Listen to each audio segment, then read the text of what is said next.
juicy quarter pounder. I know about her napkins. Just won't do. Ba-da-ba-ba-ba. FanDuel makes it easy to find the perfect fantasy contest for beginners only to snake drafts. But to make game day even more perfect, we found the perfect entertainment. Tap dancing.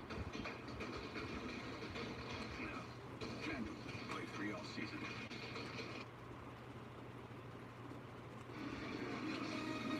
The NFL on CBS is sponsored by Verizon, the network more people rely on. And by FanDuel, more ways to win.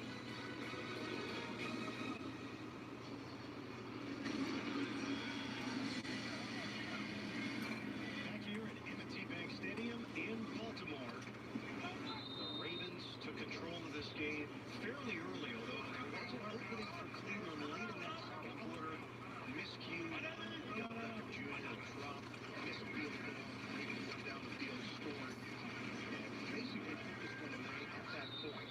Gus Edwards gets the call, third down and long now for Baltimore, tackle made by Malcolm Smith.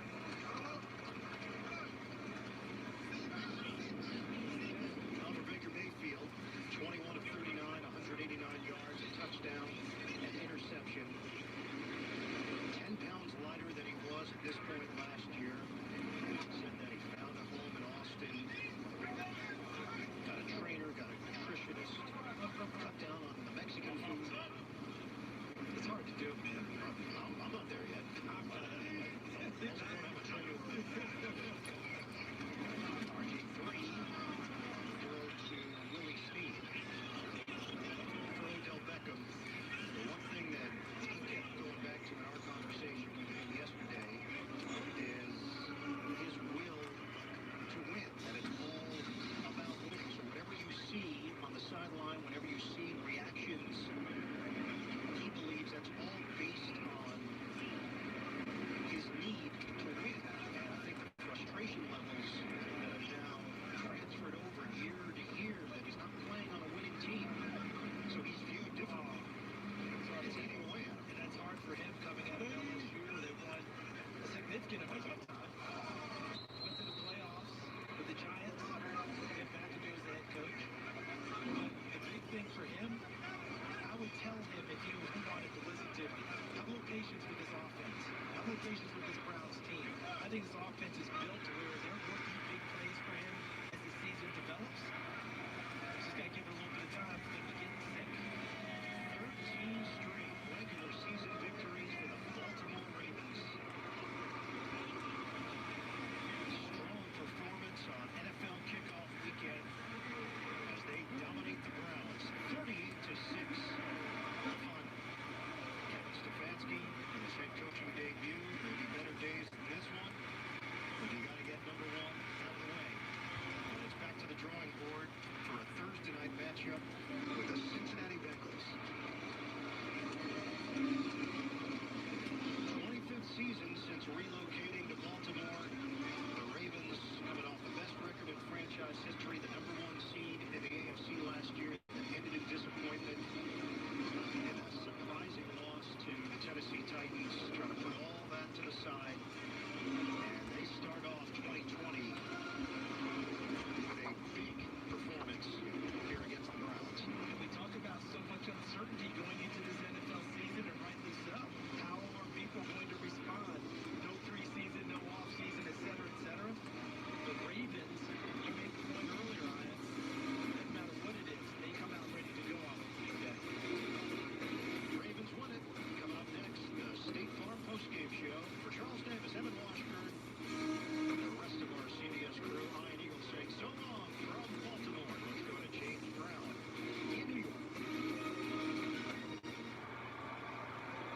And those of you who are watching Baltimore easily handle Cleveland in a victory, and Vegas bouncing back to winning Carolina.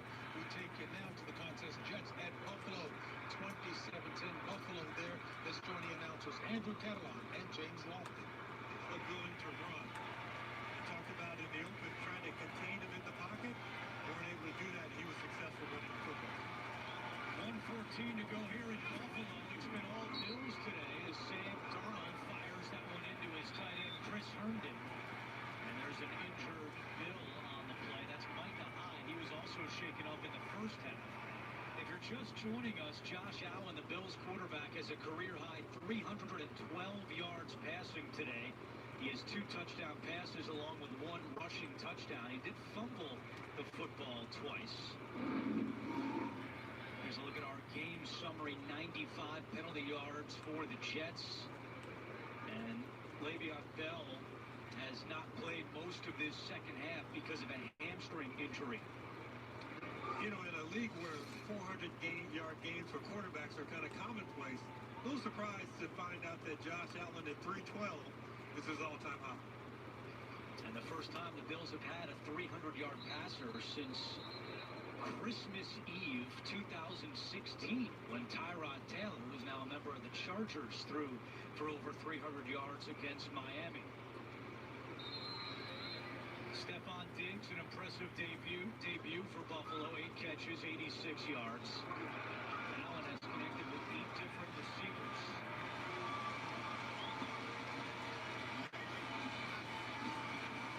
Sam Darnold looking to throw to the end zone. Good coverage down there. The flag is down. Levi Wallace had the coverage on Rashad Perriman. Couldn't tell if Wallace tugged on him, but Perriman started to go down, and as soon as he started to stumble, you could see the flag come out of the official's pocket. Sean Smith, our referee today. Rashad Perriman in his first year with the Jets. Pass interference. Defense. The ball will be placed at the spot of the foul. Automatic first down. Been a weird game, James, in the sense that it feels like Buffalo has dominated from start to finish.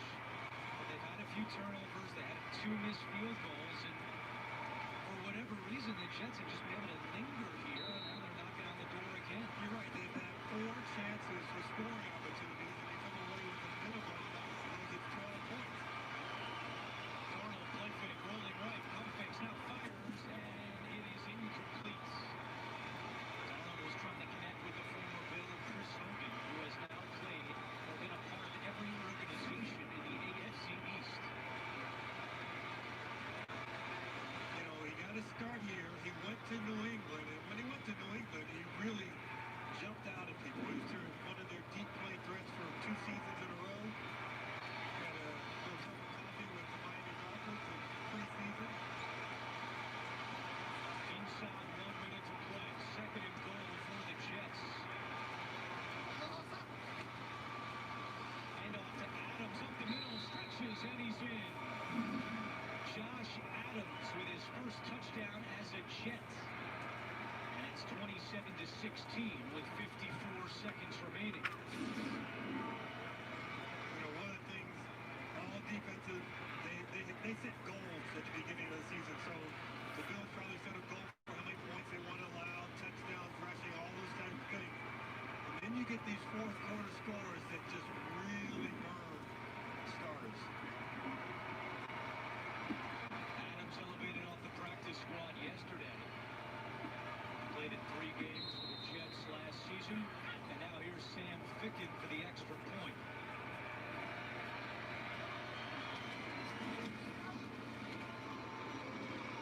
And it's a 10-point game with 54 seconds remaining. And you got to think Adam Gase now will... Tom Brady and the Tampa Bay Buccaneers visit the Big Easy to take on Drew Brees and the New Orleans Saints. Thank you for tuning in and watching my live reactions. Play-by-play, I'm your host, Encyclopedia Sports, Coolhan Luke 96. As always, be sure to like, follow, and subscribe on social media. Links in the description below. That thumbs up button. Share, hashtag NFL. Chat questions and comments along with super chats and super stickers. Always greatly appreciated. Currently, we have the Eagles and the new Washington football team, the Redskins, if you will, finishing up along with the New York Jets, Jets, and nobody circles the wagons like the Buffalo Bills on. We just witnessed the Baltimore Ravens defeat the Cleveland Browns by a final score of 38-6. This Jet-Bill game is now bonus coverage in my area. We have a few of the other 1 o'clock games as well. Finishing up before the 4:25 games will kick off. The game of the week is Tampa Bay and New Orleans, the Bucks and Saints, as Tom Brady makes his Tampa Bay Buccaneer debut with Bruce Arians at the helm, trying to get to his first ever Super Bowl as a head coach in the National Football League. However, it is only week 1. NFL season is a very, very long 17-week campaign. Will now have a 14-team playoff come playoff time in January, with only the top seed in the AFC and NFC getting a bye. 2 will then play 7, 3 will play 6, 4 will play 5, and then we'll get to Super Bowl 55 actually in Tampa this year on Sunday, February the 7th, 2021. But it is NFL opening weekend, NFL kickoff 2020. Once again, thank you for tuning in and watching my live reactions play this afternoon. If you tuned in on Thursday night and saw the Chiefs defeat the Texans, thank you. Be sure to also tune back in tomorrow night as well for WWE Monday Night Raw and Monday Night Football live reactions, play-by-play, side-by-side, with Steelers Giants from MetLife Stadium in East Rutherford, host of the Jets and Giants. Jets obviously on the road up in Orchard Park, taking on the Bills this afternoon. Going to lose by a final score of 27-17. They'll lose by 10 here this afternoon. MetLife also the home of the New York Football Giants, though, as well. So Steelers, Giants tomorrow night. MetLife has also hosted WrestleMania 29 and 35, so Monday Night Raw tomorrow night as well. Be sure to tune back in. But today, Bucks, Saints, everybody's excited for Tom Brady and the Tampa Bay Buccaneers. Gronk down in the Bay now as well. They travel to the Bayou to take on the Saints, and should be a very, very interesting game, to say the least. High scoring, with both offenses stacked to the core. 2 former Big Ten quarterbacks, and Brady and Breeze from Michigan and Purdue, respectively, as well. Coming up at halftime with Tampa Bay and New Orleans as well. We'll recap the first few weeks of the college football season, along with having stats and scores from around the NFL this afternoon, along with a discussion of why I haven't yet started my flashback college football Penn State live reactions play-by-play live right here on YouTube, due to a few different factors, and we'll get into those coming up later on during halftime, as Eagles and Skins, Eagles and the Washington football team, are about to wrap up as well. And it looks like the new Washington football team is also going to win by the same final score of 27-17 over the Philadelphia Eagles. Philly had this game won, and they let Washington come back and beat them. But it is still only week 1, so a very, very long season.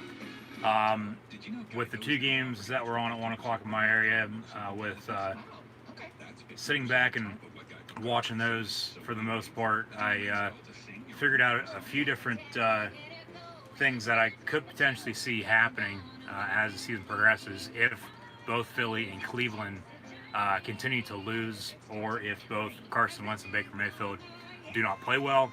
I very well could see both be run out of town, so to speak, and end up with new teams next year in 2021. But we'll get there when we get there.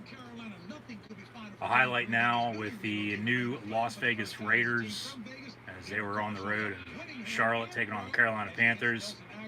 I was hoping the bonus coverage game for me would be either that or the Indy Jacksonville game, but they ended up putting on the Jet and Bill game, just due to the fact I believe that one wrapped up. They both wrapped up a few minutes prior. But with the blowout with Baltimore and Cleveland, middle of the third quarter, I don't know why they didn't change it then, but they let it play out, and we saw the whole game there. Saw the whole game with Washington now going to defeat Philly, as mentioned. Looks by the same final score, 27-17. So Seattle went on the road as well, defeated Atlanta We saw the Bills just defeat the Jets. We're going to see the Skins, the Washington football team, defeat the Eagles. Ravens over the Browns as well. Sunday Night Football this evening, Cowboys in LA to take on the Rams as they open up their new home, the new SoFi Stadium in Inglewood. That'll be on NBC later on tonight. Dwayne Haskins now going to take a knee as we're about quarter after the hour here, 4 p.m., 4:15 Eastern Time. And kickoff for the Tampa Bay New Orleans contest will be officially at 4:25. So stick around. Thank you once again for tuning in and watching. Chat questions and comments, super chats, super stickers, always very appreciated. Hit that thumbs up button, if you will. Share on social media, hashtag NFL, hashtag TB for Tampa Bay. Could also mean Tampa Bay or Tom Brady versus NO for New Orleans. So hashtag NFL, hashtag TB versus NO for Tampa Bay versus New Orleans when you share on social media. Like, follow, and subscribe as well. Links in the description below. And once again, thanks for tuning in and watching as we're kicking off the new league year in the NFL here in 2020. Week 1 officially underway. We've got a few other games going on starting up at 4:25 as well with the Cardinals and Niners out in San Fran, but due to the wildfires, the air density, they very well could postpone that game and play at a later time later on this evening, or potentially even move it until tomorrow. Pats defeated the Dolphins as well with their new quarterback in Cam Newton as well this afternoon from Gillette Stadium in Foxborough. So New England still taking care of business. They won 21-11. Ryan Fitzpatrick had a few interceptions. We'll see two here before too long. But yeah, New England 1-0 with a 10-point, 21-11 win. Cam didn't look bad.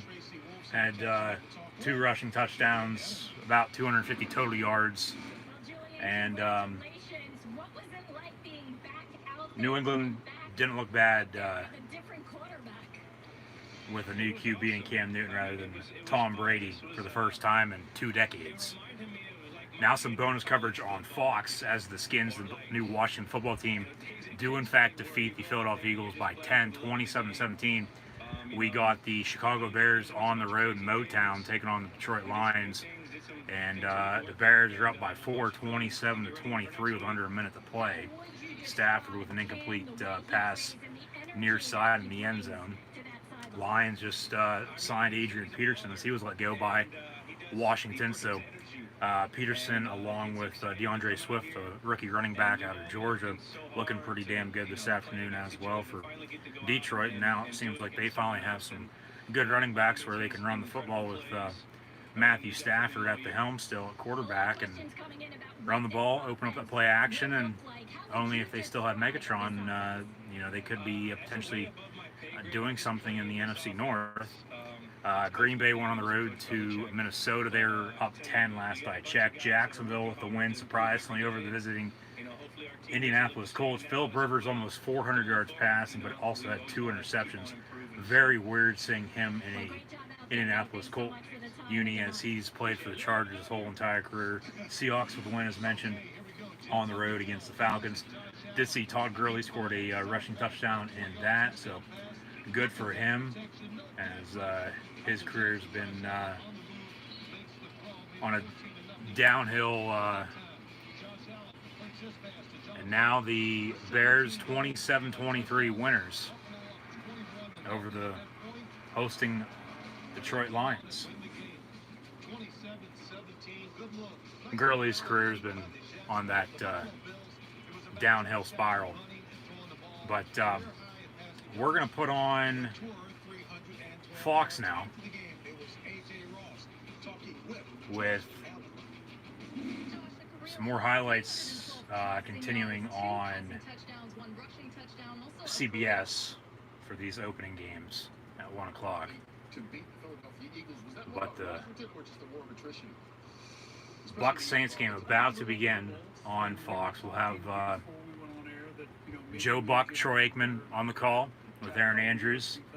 As far as I know, no fans in attendance in the Superdome in New Orleans due to COVID-19. Hopefully everyone's staying safe. Once again, thank you for tuning in and watching. We got Kurt Menefee, the original TB12, Terry Bradshaw, Howie Long, Michael Strahan, and also Tony Gonzalez on the Fox kickoff game break right now, in between games 1 and 4 here. And Philly, yeah, with a very, very tough loss. Here come the Bucs with Brady leading them out on the field. Very weird seeing him in a Buccaneer uniform as well. But coming up next on Fox, Bucs Saints. I'll have live reactions, so stick around. It'll be Brady and Breeze, Bucs and Saints, America's Game of the Week on Fox. And should be interesting to say the least, as mentioned. Brady gives that thumbs up as they head to a final commercial break before we'll get the call. Very weird seeing him leaving New England, no longer Patriot, now in Tampa Bay with the Bucs. There was a report earlier this morning that if Drew Brees would have retired, that New Orleans was Tom Brady's first choice. However, I'm not buying into that whatsoever. I feel like that was put out by someone on either Brady's or the Bucs team, saying, hey, basically, yeah, this isn't true, but put it out, see if people buy into it, in which they have, of course, like they always do. Try to throw the Saints off a little bit before the game here this afternoon, because it's not like, this story broke 3 months ago or a day after he signed back in March. It was the morning of today's game. But Breeze, of course, re-signed for 2 years and $50 million, and Brady also got the same deal then in Tampa, signing with the Buccaneers. And I mean, with both offenses, like I said, stacked to the core. We got Tom Brady, Drew Brees. The Bucs have 3 damn good running backs now, as they still have Ronald Jones II, who they drafted out of USC a few years back. They just signed LaShawn McCoy, and then they also signed Leonard Fournette a few weeks back after he was cut by the Jacksonville Jaguars, as he stays in the state of Florida. Receiving-wise, Mike Evans questionable, but he will play, as far as I know. Chris Godwin out of Penn State as well. So a lot of Big Ten connections here in today's game. We'll see what the Big Ten does with a potential startup mid to late October, sometime in October, to say the least, hopefully. Aerial shot of the Superdome in New Orleans, Bucs Saints, and Tom Brady hugging it out with Chris Godwin, who actually had to give up his number 12, number 2 Tom, so Brady could continue to wear 12.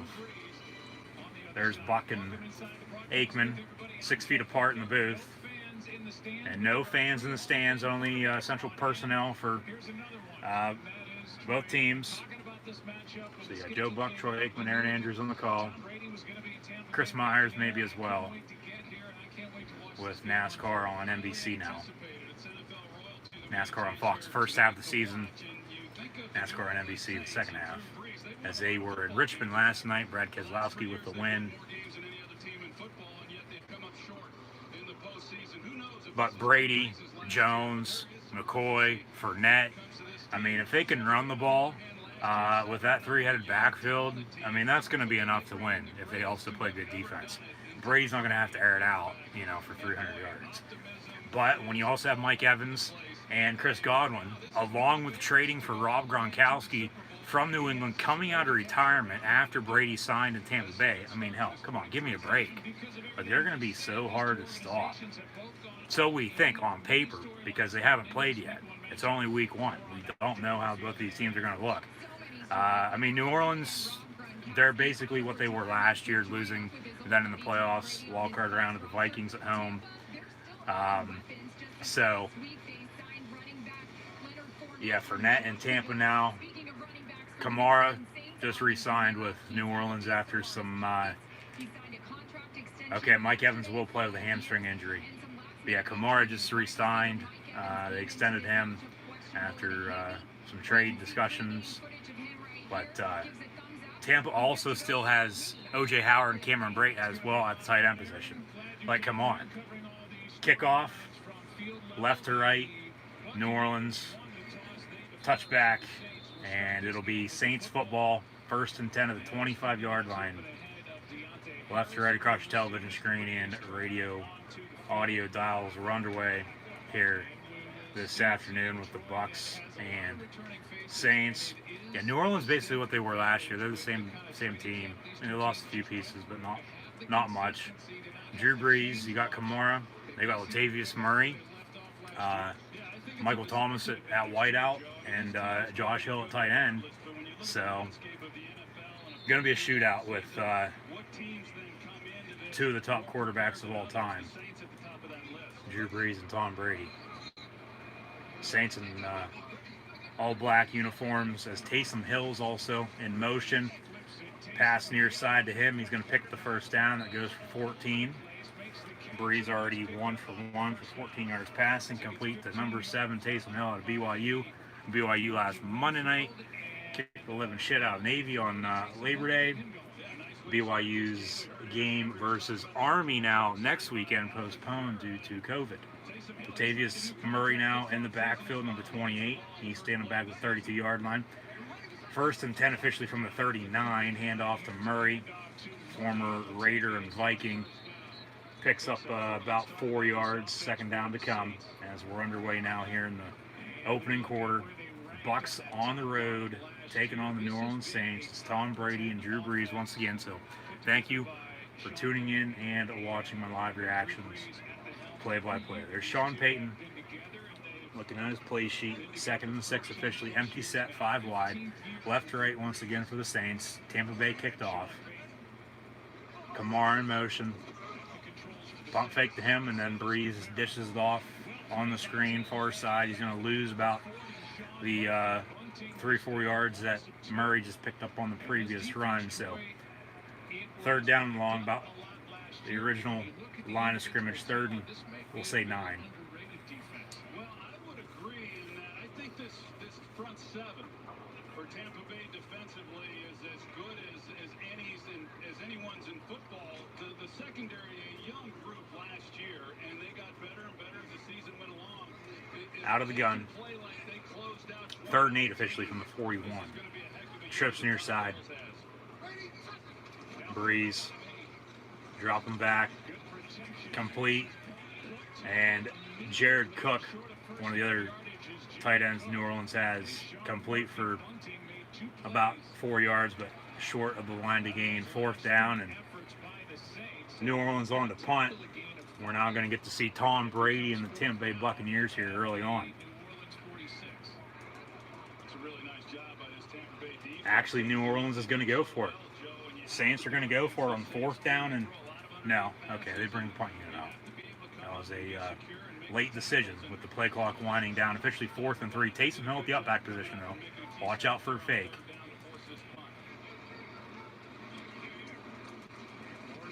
Morstead on to punt. He gets that up and away.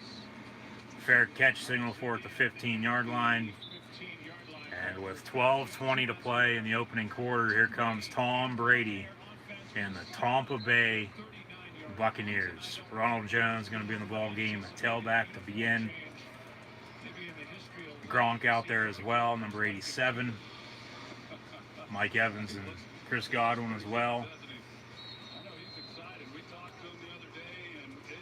We're either going to see a run here on 1st and 10 from the 15-yard line or a very quick pass. Brady going to hand off for Ronald Jones a second. He goes for 4 to the 19, 2nd down and 6. Jones wearing Fournette's old 27 in Jacksonville. Fournette switched to 28. McCoy, we'll see what they'll have him do throughout the game. Now an empty set, 5 wide for Tom Brady and the Bucs. Brady going to air it out for the first time in a real live game for the Tampa Bay Buccaneers. Brady looking to throw over the middle. It's incomplete. Flag comes in though. Potential hold. It'll be holding on the Saint defense. Pass interference, defense, 15 yards, or spot foul, automatic first down.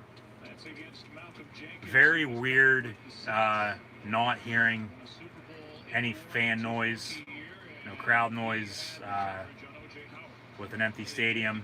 Kansas City and Jacksonville are currently the only two that allow fans. Yes, teams will in fact be piping in crowd noise as the Falcons have done in years past, but so far just a silent as Brady pump fakes, pass complete on a play action. Chris Godwin, far sideline, big first down pickup for Tom Brady and the Bucs.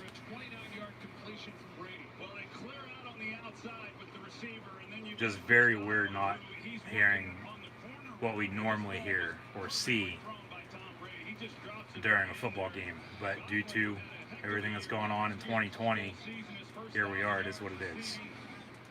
First and 10, right side of the 50, not the 46. After Brady found Chris Godwin for almost 30, another handoff, and Ronald Jones, the lead back here so far on the opening drive, stuck to the line of scrimmage, no pickup, second down 10. At times an overwhelming crowd here in New Orleans, obviously with no fans. You're allowed in these stadiums here at the start of the year to crank it up to 75 decibels, which is, as Sean Payton said, like a loud cocktail party. It's not like a typical crazy club at other clubs. Godwin on the end around, they fake it to him, pass complete, Ronald Jones near side, fell down but got back up, because it's not college football. You have to be down and touched before you're technically down. He gets back up, gets a few more yards. You're going to be about a few yards shy though of the first down, third and short.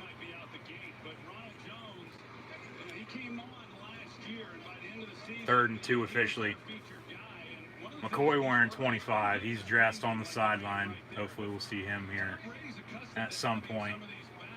They'll weave them all in and out with Jones for net and McCoy. Brady, empty set, 5 wide, going deep down the near sideline. It's incomplete, intent for Mike Evans. And now another flag comes in. This is going to be another pass interference on the Saint defense. And 12 to 14 a moment ago, 12 going to 13, and another spot foul on the pass interference, automatic first down for Tampa Bay.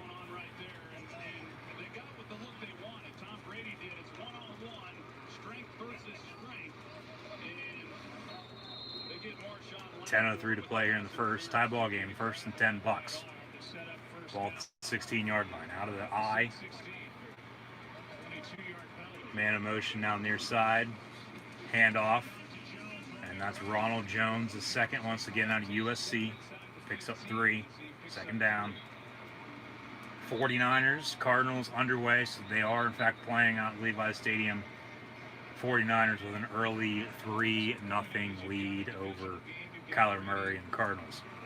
As mentioned, Cowboys, Rams, Sunday Night Football later on tonight. We'll get to full stats and scores from around the league coming at halftime, so stay tuned. Second and 7, ball at the 13-yard line. Trips now near side. Right to left across your television screen, radio and audio dial for the Tampa Bay Buccaneers. Bubble screen complete. Miller. He is going to be tackled right there at the first down marker. We'll see where they mark it. About a half yard shy, so third and short, 3rd and 1 officially.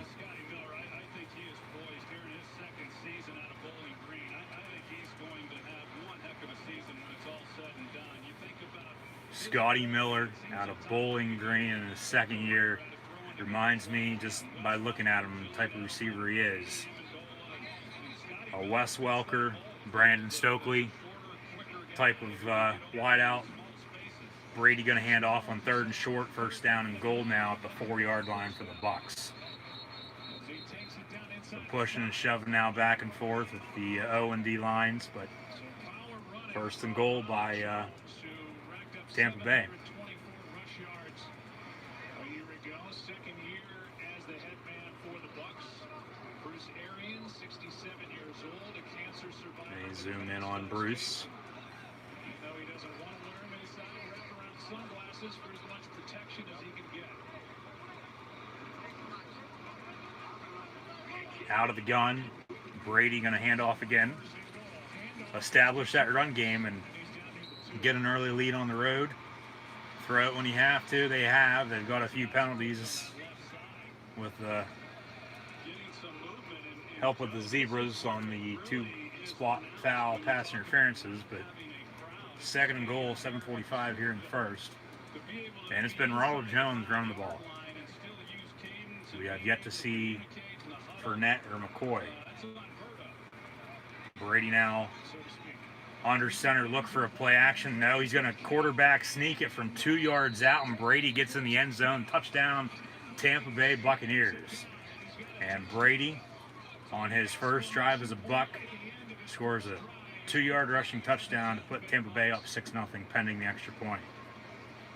I was going to say maybe a little play action and find one of your tight ends in the back corner of the end zone for a score. I mean, hell, you have 3 good tight ends with Gronk being traded down, coming out of retirement, O.J. Howard and Cameron Brate as well. And it did look like Howard was going to go to the back corner, but Brady saw that they, weren't all jammed together on the D line and saw an opening and just quarterback sneaked it and got in from 2 yards out, scoring a touchdown and put up 6. So 6-0 with the extra point to come.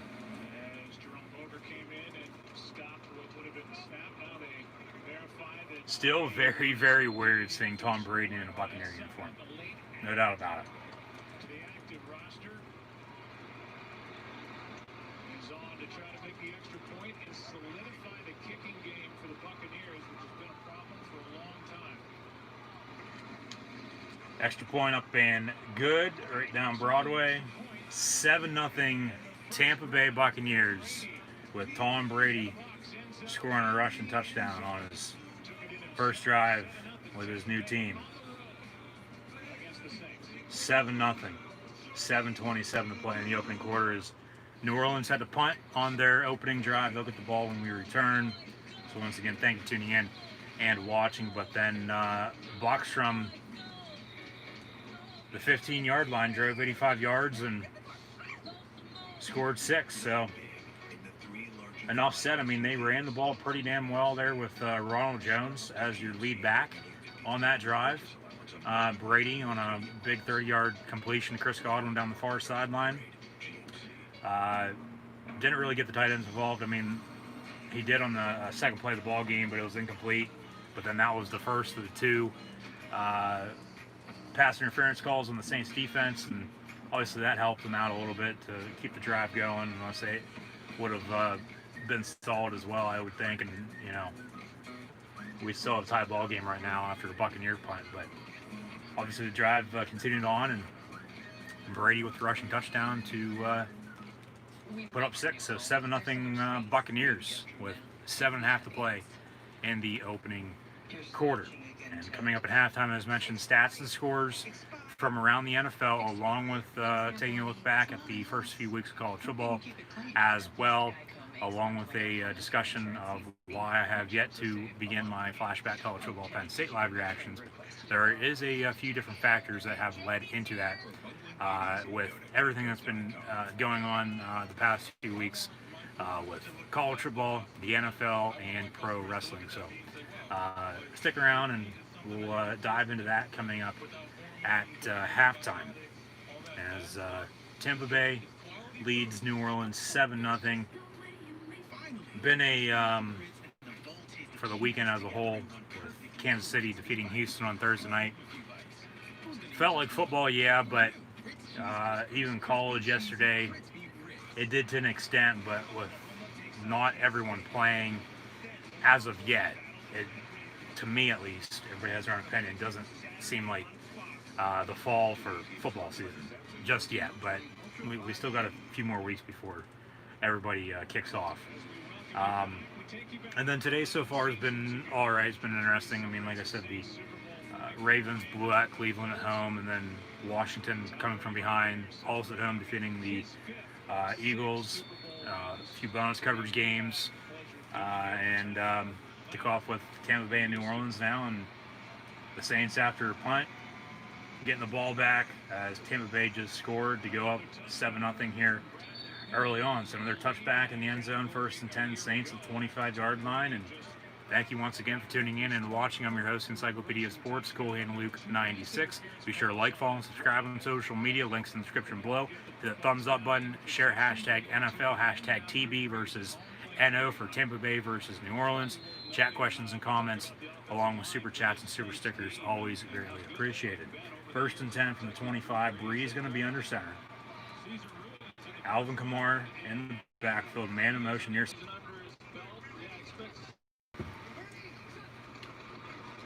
Breeze 1st and 10 out of the gun. Dishes off Alvin Kamara far side. He picks up a few on 1st down. A quicker start for New Orleans on this drive compared to their first. They start off with the end around, and then that went for almost a full 1st down. Murray then on the carry picked up the 1st down, and then Kamara on the screen pass far side picks up 5. So 2nd and 5 here, 5 minutes to play in the 1st.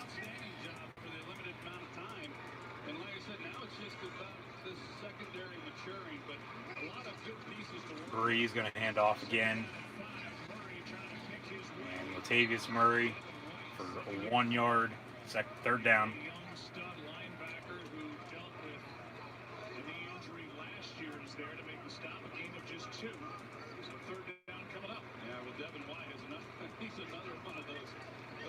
To get excited about.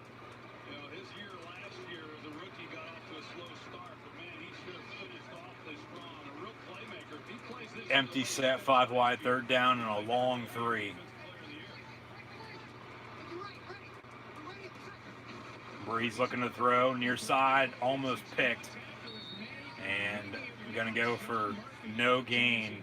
It was complete to Jared Cook, but no pickup on the play, 4th down. So 2 consecutive drives that are going to end in punts for the Saints here to begin today's game. And if Tampa Bay does what they did on their first drive and drives another 80, 85 yards and scores another 6, up 2 scores then early in the 1st, might be a very, very long afternoon for the Saints. Fair catch signal for at the 11, so when we return from commercial break, it'll be Brady and the Bucs 1st and 10 from the 11-yard line, up 7-0 on the road against the Saints.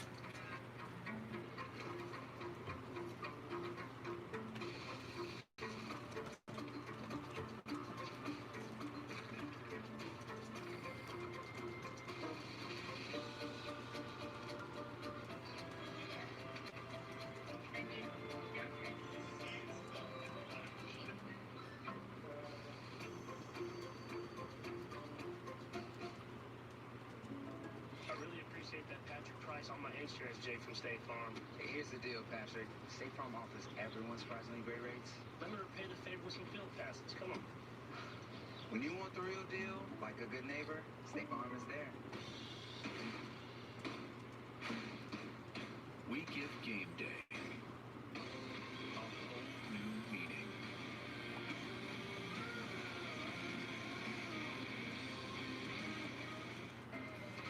What's up, world? Yeah, you.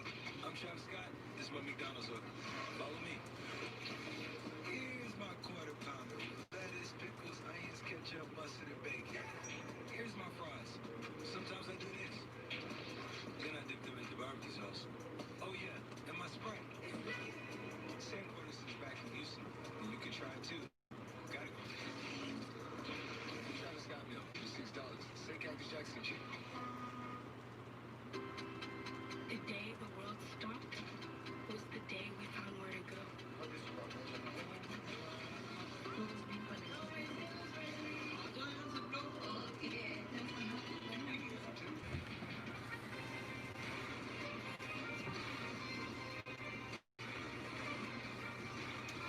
seeing some graphics now. Tom Brady being transformed from his Patriot uniform to a Buccaneer uniform.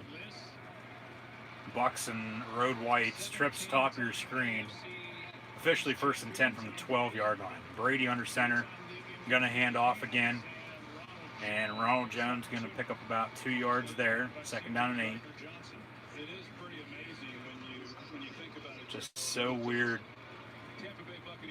seeing both him and Rivers in new uniforms on different teams. Especially Brady. Because after 6 Super Bowls, nobody would have ever thought he was going to leave New England. But he left the Pats, and now he's down in Tampa Bay, and they're on the road, up 7, 2nd and 8. Another handoff. Ronald Jones going to lose those couple yards he just gained on 1st down and 10, so we're back to 3rd and long.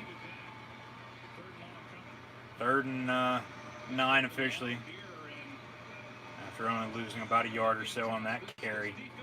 As we near the end of the opening quarter, 3.5 to play, Bucks lead 7-0 on the road against the Saints if you're just now tuning in. Motion man out of the backfield, top of your screen. Brady, empty set with Gronk on the line of scrimmage, and a slant complete, but they're going to mark Miller about a half-yard shy of a 1st down. Bucks 4th and inches. They go forward or punt. You got to punt. You got to punt it. You're not even past the 30-yard line.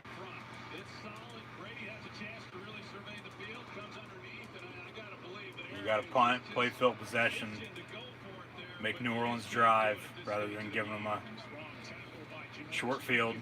So 4th and 1, Tampa now on to punt as well.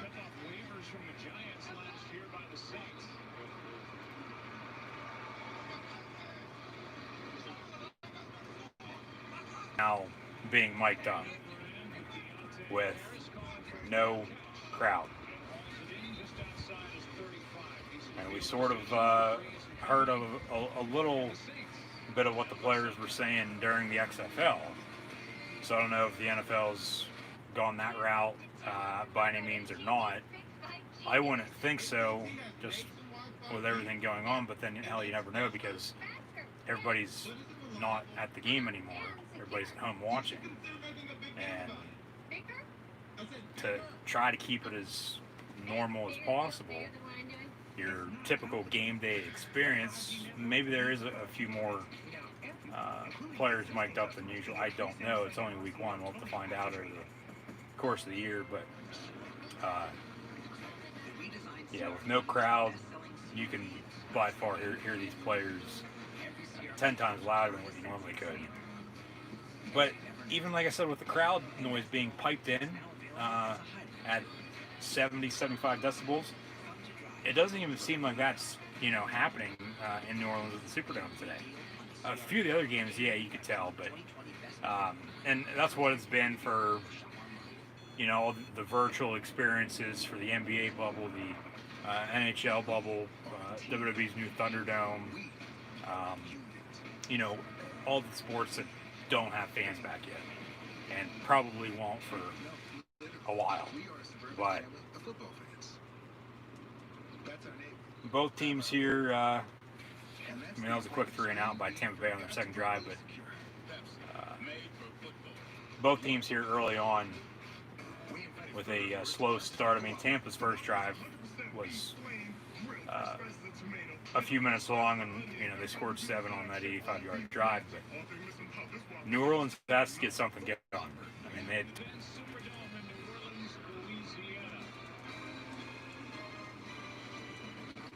when you have Drew Brees and Tom Brady at the helm, you would think it's video game, you're going to score on every drive, but obviously, yeah, that's not the case. I get that, but still. 1st and 10 from 36. Brees looking to throw over the middle. It's complete, the 40-yard line. Michael Thomas, former Buckeye. Record-setting year in 2019 with 149 catches on the year. Carlton Davis matched up on him. Gonna be second and about 5. A terrific job of finding ways to get the ball to Michael Thomas. He led the league last year in receptions. He was targeted more than anybody in the game. 80% completion rate when they go his way. So you can try to do a lot of different things, but John Bates and Drew Brees are going to find ways to get it to him. Breeze, 3-step drop, pump fakes, dishes it off to Kamara once again on the screen, far side. He's going to lose those 5 yards that Thomas just picked up. So they, like, on all 3 drives, the first or second play is gone for yardage. But then Tampa's defense, they bring pressure, coverage downfield's, pretty good, and then Breeze just has to dump it off, and then they swarm him, and he goes down for whatever the yardage was that they just picked up, and they lose all that back, and now it's 3rd and long again. Trips near side, Breeze once again looking to throw, and it's almost picked off, but Jared Cook somehow comes down with it. Big first down pickup now on 3rd and 8 for the Saints. 1st and 10 under a minute to play, down 7.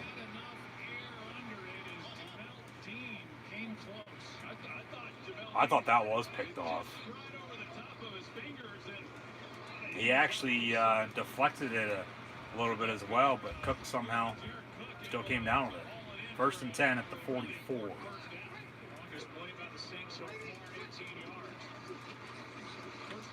Breeze hands off Alvin Kamara.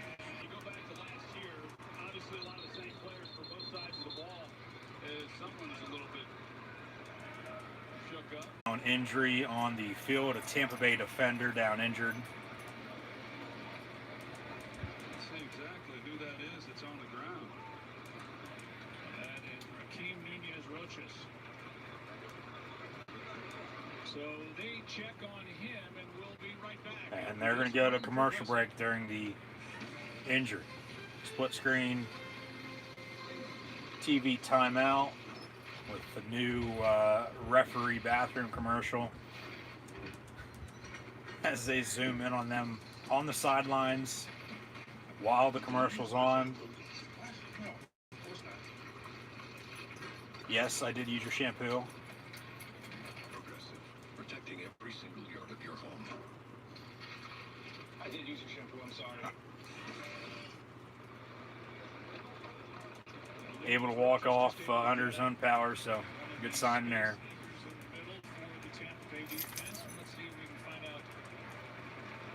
And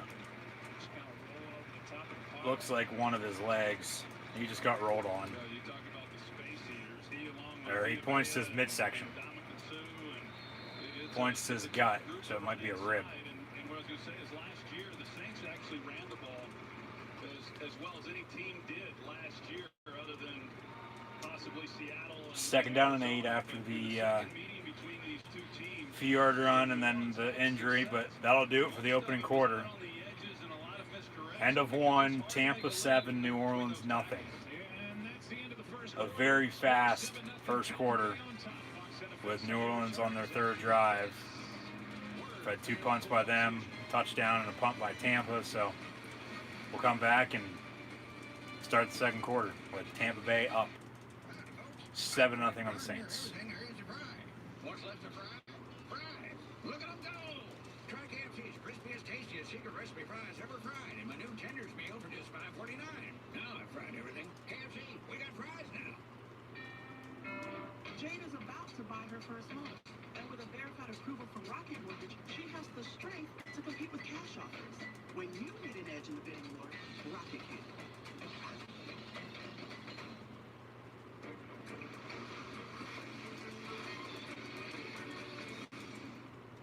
I want to make it absolutely clear. Rioting is not protesting. Looting is not protesting. It's love. First quarter, became the oldest player to ever score a touchdown in the NFL. When plowed it in. Brady just became the 2nd oldest NFL player in history to score a touchdown with his first quarter 2-yard touchdown rush. Taysom Hill in the ball game, a quarterback, fakes a give, looking to throw. He's going to tuck it and run, picks up the first down out past the 30-yard line, down to 28, 1st down and 10 Saints. Couldn't find He's a hot hand. I mean, if he's working, Yeah, Breeze wasn't even in the game. He was on the sidelines. They're trying to take a shot to Michael Thomas on a corner route.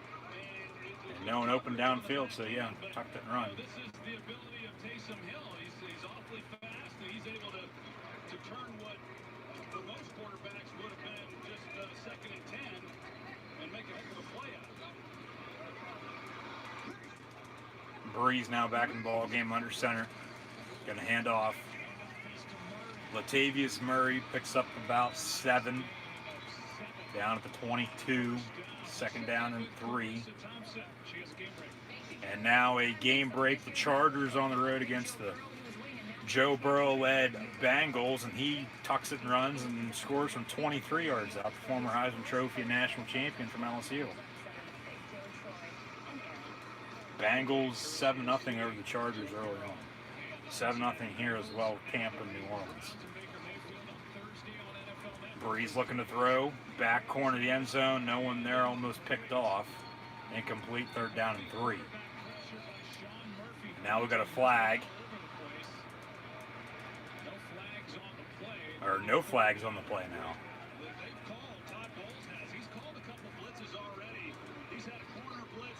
Thought there was a flag on that, but no flag. Pass incomplete. Third down and 3. Saints ball down 7. Early second quarter.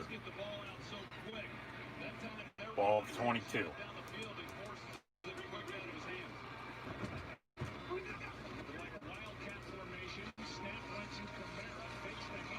Alvin Kamara on the carry from the direct snap. Gets inside the 10 down to 7, second down.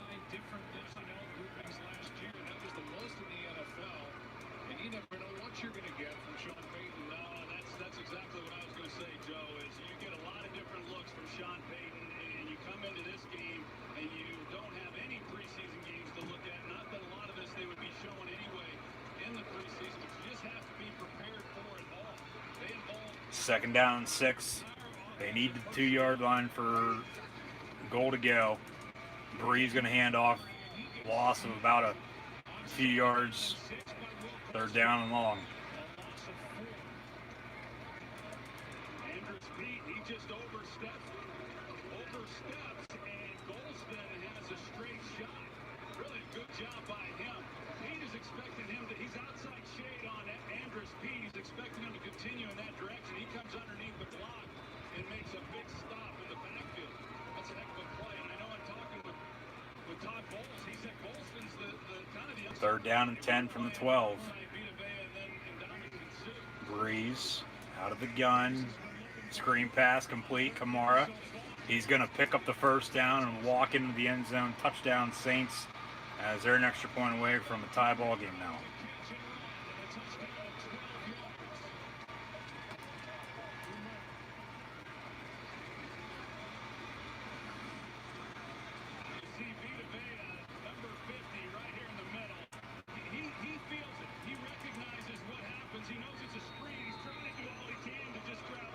Yeah, good screen pass. Good play call by Sean Payton. And from 12 yards out, Kamara hits Pater. So we'll see what Tampa with TB12 can do on their next drive. Tie ball game, 7 apiece. 11 change to play in the first half.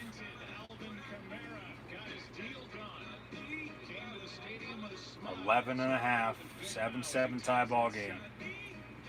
This is going to be a good one. Slow start for the most part, but we'll get Tampa's upcoming drive coming up next, their third drive of the ball game. So we've seen 2 punts and a touchdown from New Orleans, and then a touchdown and a punt from Tampa. So after this upcoming drive, we'll be even if everything stays how it is. Now, if they, end up scoring points, have the upper hand after 3 drives, midway through the second quarter, okay, there's that. We'll know, what both these teams are going to have to do in the second half in order to win. But just New Orleans, like I said, they've been quick out of the gate, but for some reason they end up losing yards. Well, it's the coverage, it's the pressure, and then Breeze can't do anything. He's not taking a sack by any means. And they just lose all the yards that they just gained, and then they have to punt. They got to be quicker. They got to be faster, like I said. And then all Tampa really has to do is just continue to run the football. And we have still yet to see McCoy or Fournette. It's been Ronald Jones so far as the go-to back at running back the whole entire ball game on both drives. So. 8 sites for divorce attorneys today. I browsed 8 sites for divorce attorneys today. I love working with you. Me too. Red heart emoji. Blue heart emoji. Something's got to give. I mean, it's still only the first half. 60-minute ball game. So we'll get there when we get there, of course. But if Tampa just continues to run the football like they have, and then Brady, airs it out like he has, okay, we know who's probably going to end up winning. I would think New Orleans is going to win because, and I probably should have said this at the start, but I don't know why I didn't. New Orleans is probably going to win because with team-wise, with all the players, offense, defense, special teams, they are, as mentioned, basically the same team as they were last year. Tampa Bay is totally different. Same head coach, but new quarterback, no more Jameis. He's in New Orleans. A few different running backs. They, bring in Gronk, which is an added weapon. That's used to Tom Brady throwing the football. So, tie ball game, 7 apiece, 11 and change here to play in the first half. New Orleans on the kickoff, and we're going to have another touchback. We have yet to see a kickoff return or even a punt return because all the punts have been fair caught for. So special teams really not playing a big factor here as yet, but we'll see what happens here. They go over a few other players that played for most part of their career with one team, and then they end up playing elsewhere for a few years to close it out before they retire. Joe Montana's the football, and then Michael Jordan's the basketball of that with the 49ers, Chiefs, Bulls, and Wizards.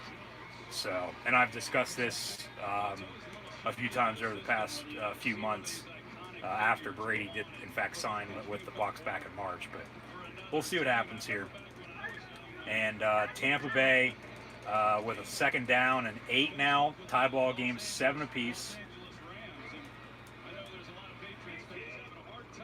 Brady out of the gun.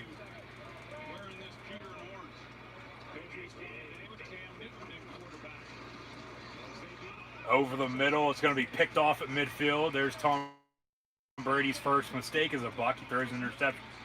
Throws a pick to the Saints at the 50-yard line. And now the Saints with some momentum, just tying it up. Maybe this is what they need to be even more explosive than what they've been, get a faster start, and put up more points to take the lead at home. Yeah, Brady and his receiver not on the same page. And Mike Evans stopped it around the 42-yard line. Should have kept going, and Brady aired it out for him at midfield, and no one there. Interception by New Orleans. There was somebody there, but it was a defender, not on the right team.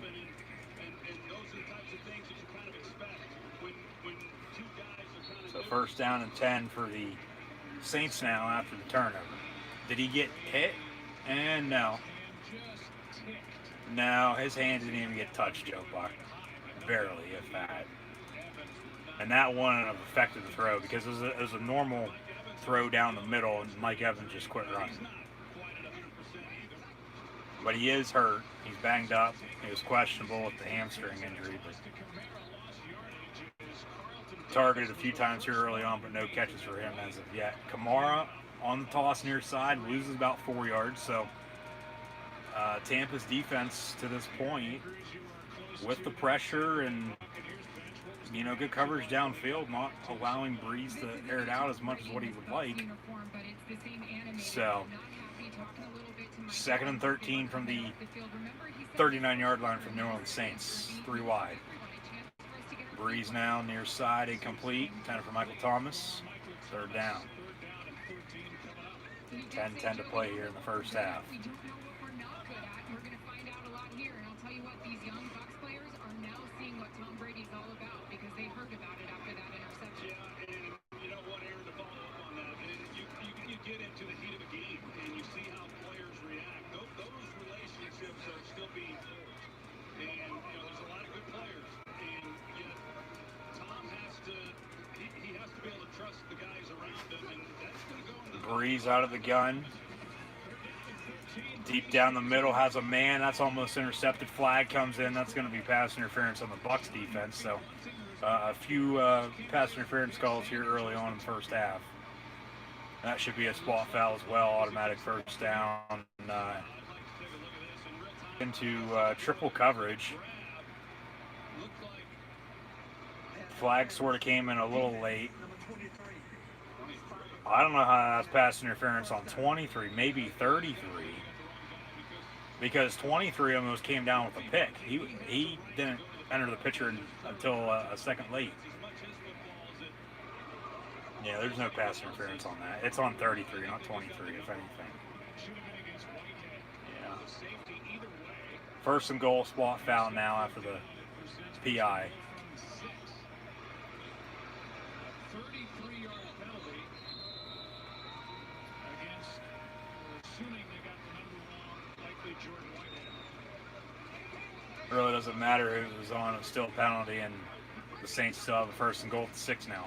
Hand off Alvin Kamara, and he's going to walk in the end zone for another touchdown. 2 for him, 1 receiving, 1 rushing now. Saints take a 13-7 lead after the interception and the pass interference that a play later got him into the end zone for a touchdown. So we'll see what Tampa and Tom can do here on the upcoming drive. Trying to answer back. A very quick drive. I mean, momentum with the interception, the penalty. Play later, they're in the end zone with a 6-point, now 7-point lead after the extra point here. So we're getting to that point. It's going to be back and forth. Extra point up and good. 14-7. So, yeah, that's pass interference. It's more of a defensive hold than a pass interference. Bruce Arians unhappy about it, but oh well, it is what it is. He'll know it's pass interference penalty once he sees replay of it, but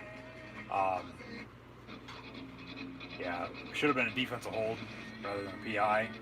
So it would have been 10 yards on a spot foul, and then New Orleans would probably still be driving right now, potentially kicking a field goal rather than scoring a touchdown from Kamara again. But okay, Brady just threw an interception his first as a Buck. Yeah, new quarterback on a new team. There's going to be a few mistakes early on before they work out all the kinks. But on top of that, with teams not playing in preseason, teams not practicing as much as what they normally would, with all the restrictions due to COVID-19, yeah, it's going to be a little harder than what it normally would take to get to this point. But it's still week 1. It's a long season. You win, okay. You lose, okay. Like, everybody's either going to be 1-0 or 0-1. Hopefully no 0-1, no ties by any means. We've seen that a few different times over the past few years, but just as Rodgers once said, relax. We're going to be all right. So, and I believe the Packers that year ended up going the whole way to the title game before they lost to the Seahawks. So it's a long season. Like, calm the hell down and just relax. Everything's gonna be all right. So, I mean, both teams aren't bad so far. They're looking all right.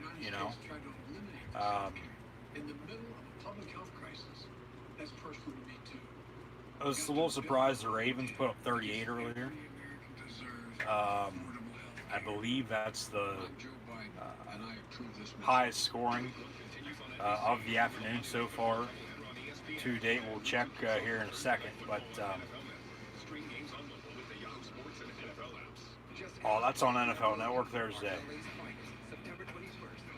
Unfortunately, I'm not going to be able to do Bengals-Browns on Thursday now. No live reaction to that because NFL Network not on Dish right now.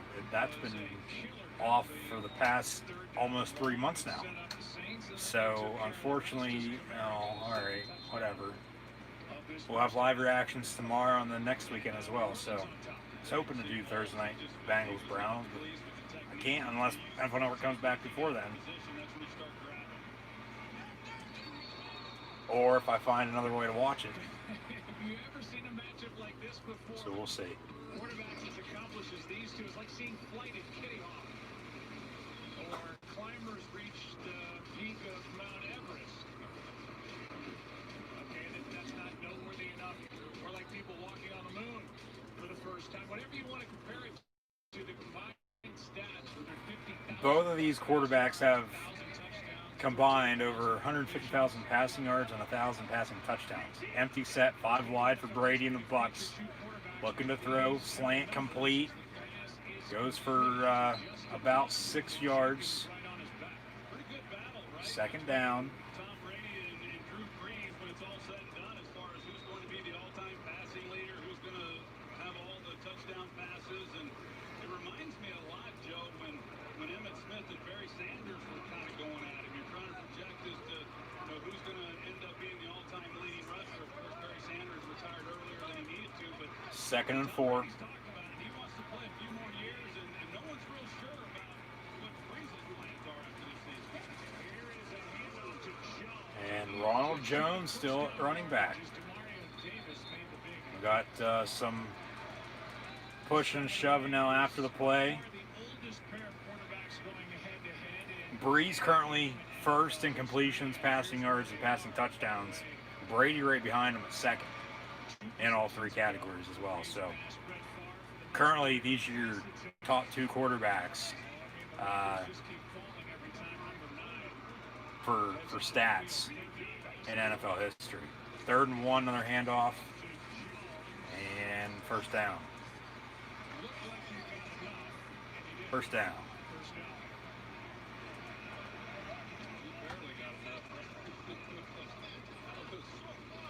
That was pretty stout.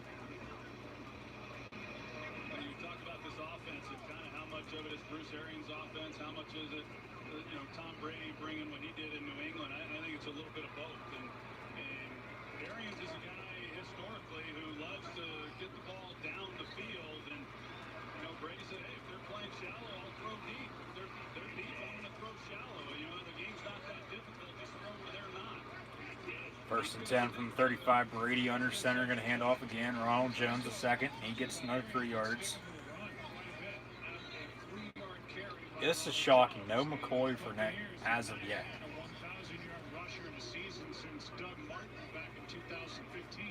That's a big part of it. I think that I mean, maybe they're holding off until the second half until they need to use them.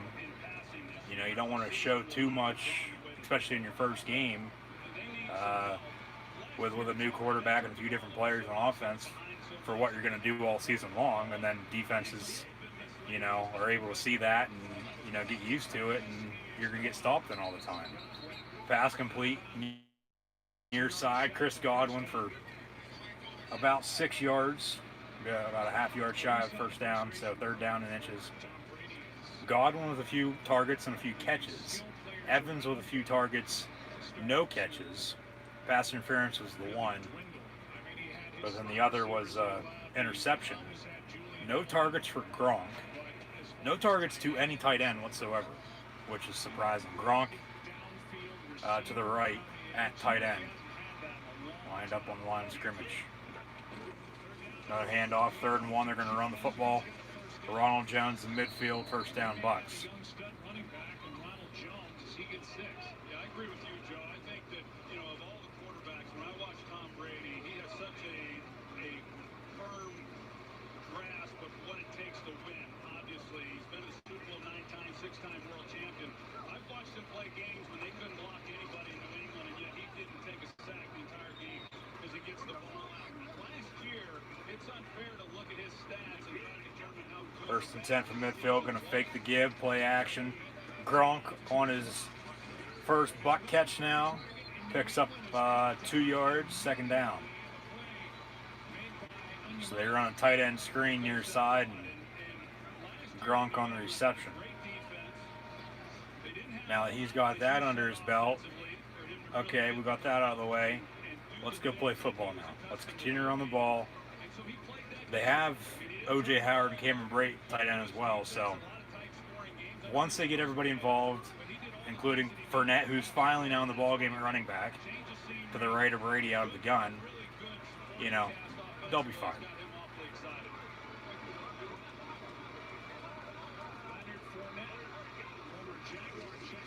And Fournette going to get the carry, almost stumbles, but catches himself and picks up about 6 yards on the carry. He's going to stay in the ball game, 3rd and 2. Now we have some more pushing and shoving back and forth. And a flag comes in as well. So this will probably be some type of offsetting penalty. Yeah, just some. Yeah, okay. Evans on the reversal, knocking the helmet off of Marshawn Lattimore. And yeah, flag came in right away. Evans might even get ejected. Or they call the penalty on the Saints. 15-yard penalty from the end of the play. Automatic. First down.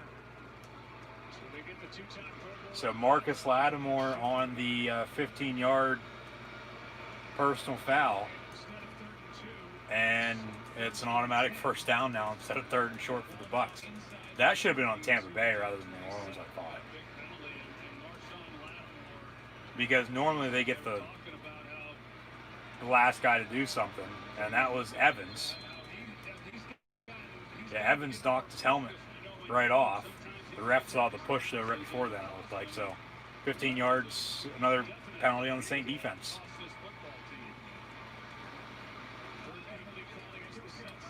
So 1st and 10 now. Fournette in the ball game. Brady under center, going to hand off. And Fournette going to lose about 5 yards. 2nd down and long. He racked up 15 and a half a year ago. He takes pride in stopping the run, which he just did. Yeah, he sure does. And a lot of these guys who can rush, like Cam Jordan can, then you tend to want to run at them because they don't handle the running. Evans and Lattimore still going at it. With Cam Jordan, you are not going to make a living. If you're running the football at Cam Jordan, he's outstanding. A lot of jawing back and forth here early on. Empty set, 5 wide again for the Bucs. Gronk, top your screen. Slaying over the middle, intended, but incomplete.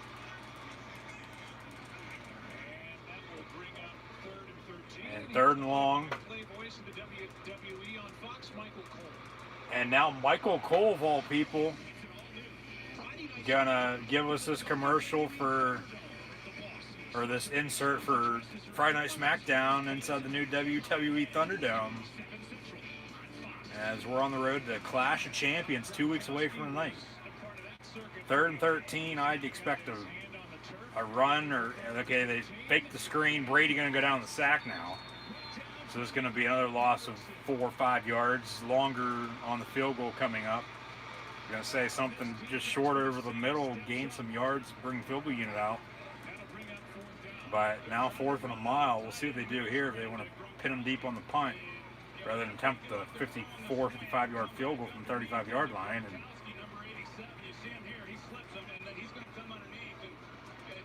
And I mean, good coverage by New Orleans on that play. I mean, good pressure as well, and they take down Brady for the first sack of the afternoon. 4th and 17, and Tampa now on to attempt the field goal. It's officially from 54, and it's blocked. New Orleans going to have it around the 45-yard line. New Orleans blocks the 54-yard field goal, and that drive as a whole, other than the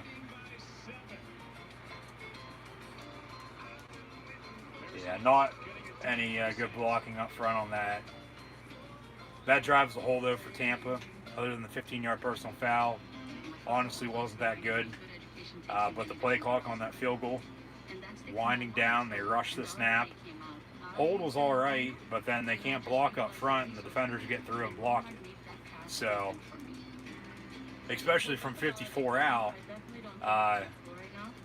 the kick's going to be as low as you can possibly get it, so you can drive it distance and make sure it goes through the uprights. Compared to if it's from 25 out, you're not going to be kicking it, like you would a 50-plus yard field goal, of course. So New Orleans is going to get the ball back with even more momentum because the past two Buck drives, interception and a blocked field goal after a 85-yard, 2-yard then rushing touchdown to cap it off to begin the ball game for Tampa Bay. So roles have started to reverse. Tampa started out strong, and now they're, spiraling downward. And then New Orleans, they started out slow, and they're on the uphill swing now. So still a long game, still 60 minutes, like I said. So something's got to give eventually.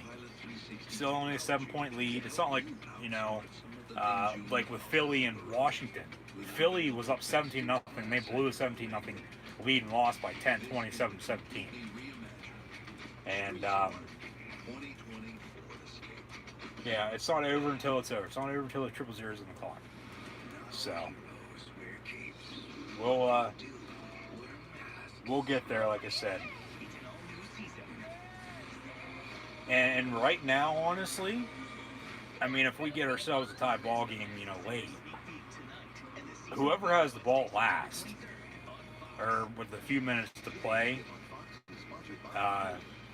will probably find a way to win because, to me, when the Saints, as of late at least, when the Saints are in a big-time game at home, for some reason, it always comes down to the wire. It always comes down to the final few seconds.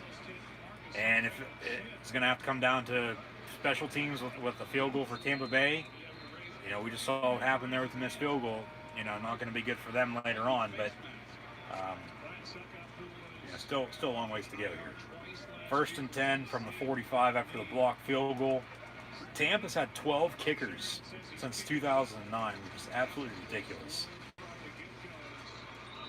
And like I said earlier, special teams to this point not playing a factor, but now it has with the blocked field goal. 50-yard run by New Orleans, 2nd down. Chat questions and comments, super chat, super stickers, always greatly appreciated.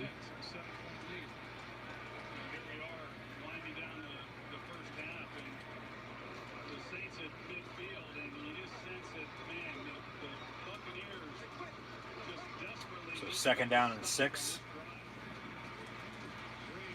Breeze far side, incomplete, intended for Kamara right at the 1st down marker. Breeze just overshot him a little too far out wide towards the sideline and incomplete.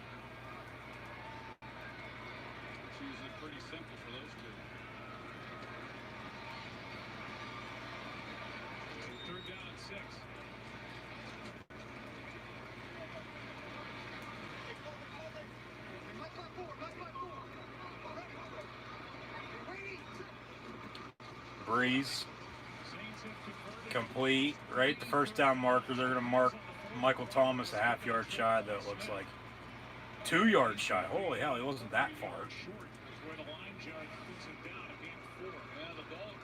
Going to be 4th and short. Well, okay. Taking a look at that, yeah, okay, about a yard and a half away. They're going to go for it on 4th down here, it looks like. Actually, they're going to let the game clock wind down to 2 minutes. We'll go to the 2-minute warning. Saints up 14-7. Then they'll decide during the TV timeout whether they're going to go for it or not. They are on the right side of the 50. I'd punt, pin Tampa deep. You already have a 7-point lead. Both teams still have all 3 timeouts. But the thing is, too, you don't want to give Tom Brady the ball back right before halftime or at the end of the game with not a lot of time left and 3 timeouts to be able to drive, because he's going to beat you. This instance, drive and potentially score before halftime. So if they do punt, I'd watch for the fake. But I just pin them deep and make them drive, because that's what they did to you earlier. Tampa punted, New Orleans on that upcoming drive. Then I believe they scored one of their 2 touchdowns that Alvin Kamara has to himself here this afternoon from 12 yards out on the receiving end from Drew Brees, and then the 6-yard rushing touchdown from the handoff from Drew Brees for a TD. So yeah, I'd punt, pin him deep, because you also just saw Tampa attempt a 54-yard field goal, and then that was blocked. So you don't want to have that happen either. And then you give Brady about the same amount of time, plus those 3 timeouts, but less field to go. You give him, about probably 45, 50 yards, to hit pay dirt, rather than having them drive the length of the field. I'd punt. I would punt, pin them deep. And, I mean, the spot on that 3rd down, at first, yeah, it looked like it was way off, but taking a look back at it, it is 4th and 2, so.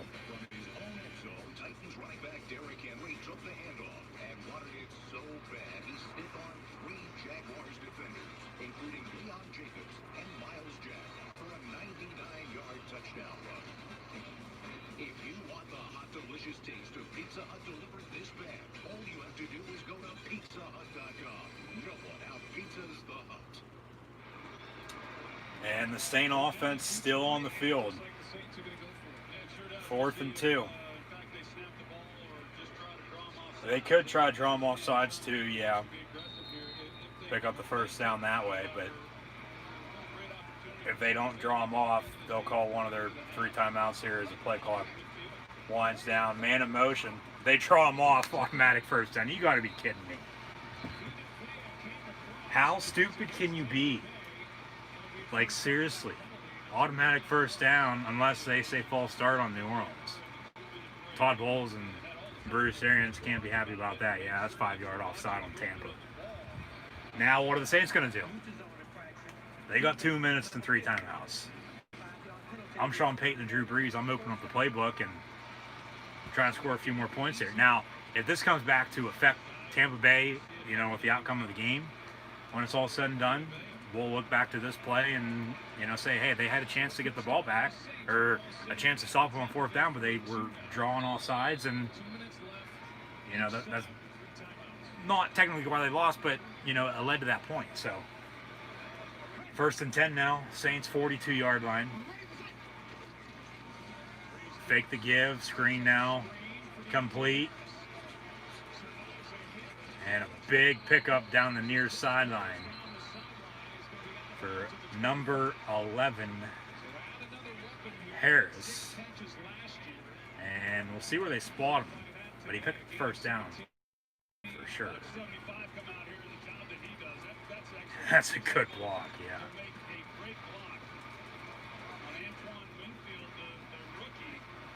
Antoine Winfield Jr., rookie out of Minnesota.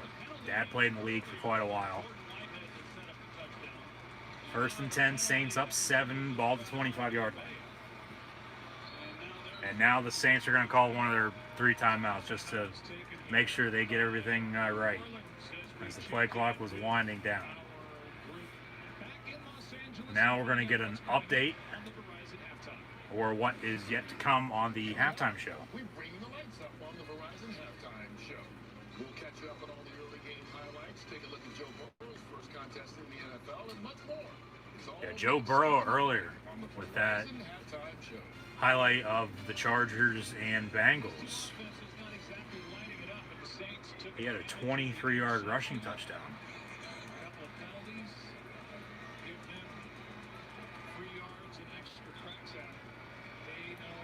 First and 10, 1:52 to play here in the first half. 14-7.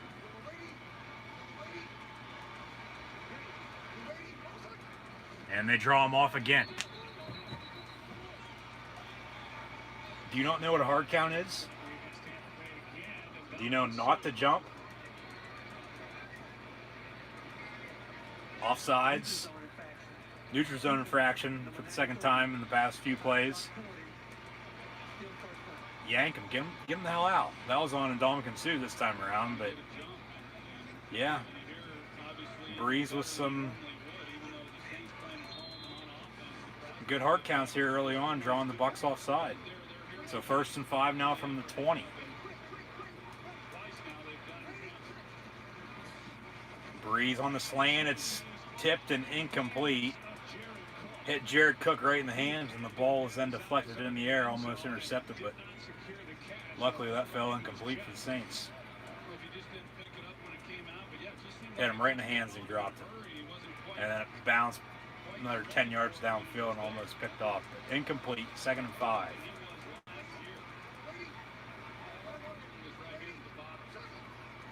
And he almost draws him off again. Oh my God. I'm Tampa on the D-line. I'm Bruce Arians' top bulls at halftime. I'm telling my defenders, hey, just stay the hell back until they actually hike the football. Like, we can't afford, to be giving up. I don't care if 5-yard penalty or not, it's still a penalty. Offside calls, how many times on the same drive?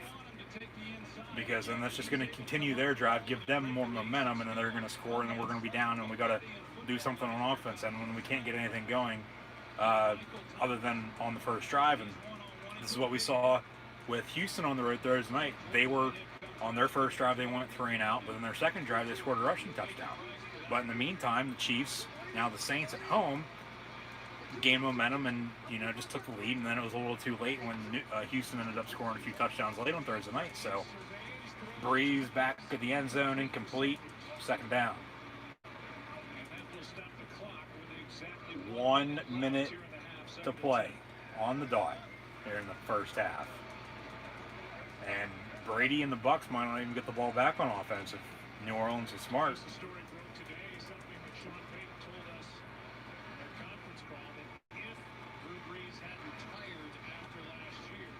Okay, it was actually Sean Payton who said that if Breeze would have retired, Brady and the Saints were going to be close to a deal. But Breeze returned, and then Brady signed with the Bucs. Play clock winds down. They get it off at 1.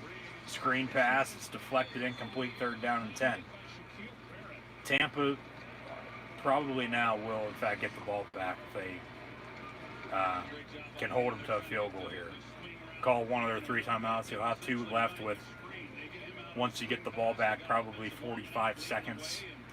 Which, at that point, that's still going to be enough time for Brady and company to drive with 2 timeouts to potentially, put up points before halftime. So all will depend on what happens on this play here. 3rd and 10. Ball to 12. Trips near side. Breeze out of the gun looking to throw. Gonna tuck it and run. He gets taken down about a yard after the line of scrimmage there. And Mr. Fireworks, Jason Pierre-Paul at the club, takes him down. Good coverage downfield. There was no one open. I mean, maybe. Tampa should call a timeout right there if they already haven't. Hold them to the field goal here. It'll be 17-7. They'll get the ball back with, that's of course if New Orleans makes it. We saw a blocked field goal already. I mean, they could go for it here too. I mean, I'd take the points, go up 10. But then, yeah, Tampa going to get the ball back with 2 timeouts and, yeah, probably about 40, 45 seconds. And it's 4th down here, and Will Lutz will come onto the field. I thought we saw Tom Brady. I thought it was interesting when we were talking to him that, even as late as this week, he and Bruce Brady's starting to warm up on the sideline. Still weird seeing him in a Buc uniform. What about if this comes up? What about this? And Still so weird seeing him in the Bucs. And it's weird seeing Cam Newton replace him in New England too, in a Patriot uniform. But it is what it is. Like, everybody moves on eventually. Field goal, up and good. Will Lutz, 1 for 1 on the year. 17-7 now. Saints on top of the Bucs with 44 seconds to play here in the second quarter. So Tampa with those 2 timeouts going to get the ball back with some time for Brady to drive and down 10. So, I mean, if you score, you score, but at least try to get a field goal out of this. And they'd honestly have a little bit more time if they want to jump off sides a few times there on the last drive. But right now, Tampa's just kicking themselves in the foot. A few stupid penalties on defense. And this is all after their first drive that went 85 yards, and Brady from 2 out with the rushing touchdown. They've punted. They've had a blocked field goal from 54 out, and then just stupid penalties on defense that, if I tell you what, this is so stupid. Yeah, bored in the house. I'm in the house bored. Blah, blah, blah, blah, blah. But, yeah, if they don't, give up those penalties, I mean, there has been a lot of penalties so far. The one pass interference really wasn't. If anything, it should have been a hold. The other 2, maybe. I mean, the offsides were clear cut, but, and if it's like that, okay, call it. Not, don't. But if Tampa Bay can not beat themselves, they're going to, find a way back in this, and we're going to have ourselves a ball game in the second half. And when we still do, it's not like they're losing by 100. They're only losing by 10. So, and yeah, like I said, the Bengal-Brown game on NFL Network come Thursday night. Where I thought it was NFL Network and Fox. But for myself, NFL Network hasn't been on Dish in almost 3 months because they're still at a standstill. So unless they come back with that by Thursday, or I find another way to watch, unfortunately, even though I've advertised I'll have live reactions, public play of Bengals-Browns Thursday night on the 17th, I unfortunately won't be having live reactions play of Bengals-Browns this upcoming Thursday, September the 17th. Just due to the fact I'm not going to be able to even watch the game. But I'll have to look into that. I believe I can watch it on an app somewhere, if I'm not mistaken. Because I actually got a notification about watching I believe it was Brown-Raven game that was on CBS through this app. So if I can do that, that'd be all right. I won't have a problem doing that, but I'll have to look into that. Just due to the fact I clearly just found out about that a little bit ago. So yeah, just keep an eye out on social media and like, follow, and subscribe as always. Coming up at halftime, stats and scores from around the league, along with college football from the past few weeks, and what is still yet to come over the next few weeks as well. So stick around. 1st and 10, Brady complete near side. Another first down. It was to Miller. Simple out route, right at the sticks.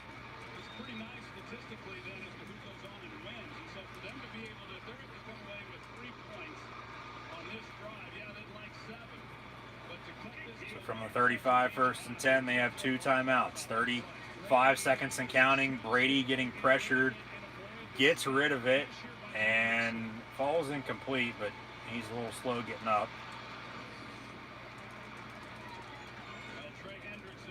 Replay there. Yeah, right off the left edge, Donovan Smith with a blown block, and Brady going down, trying to run for his life. He somehow, was he down before he got rid of it? And who was he throwing to? That could be intentional grounding. There is a flag. They're going to say intentional grounding. Intentional grounding on the Bucs. Wow. Number 12. The quarterback was under duress and threw the ball into the area that was 5 yards, they'll replay it down. 10-yard penalty. Or 10 yards. Second down. Yeah, 10 yards, loss of down, which I've never understood with that because it's so stupid because it's just the next down anyway. Because if it's a loss of down, it should be a loss of the upcoming down, which is second. So it should be third down rather than that was first down. They throw the intentional grounding after the incompletion. Yet it's still second down. Second. To the last 3 points, so this has been anything but a airtight game played by the Tampa Bay Buccaneers so far. Second and 20. Intentional grounding call brings up second and 20. Ball back at the 25-yard line again. Empty set, 5 wide. Gronk in motion. Screen.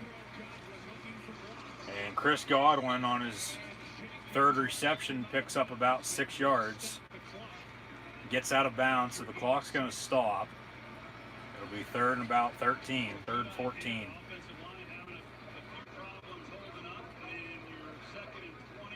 Yeah, use out of bounds. It's your friend. Stops the clock, especially when you only have 1 or no timeouts remaining.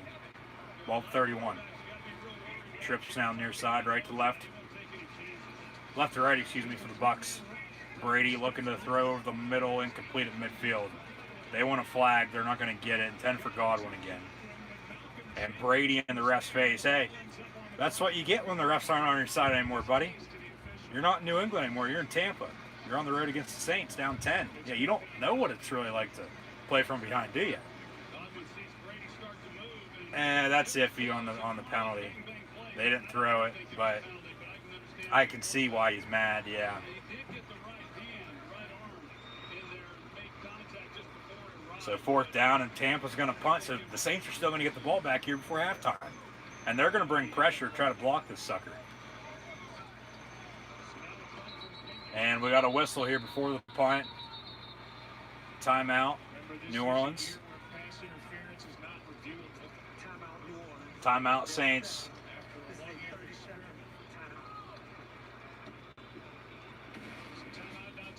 And yeah, we'll get back to with what is still yet to come here.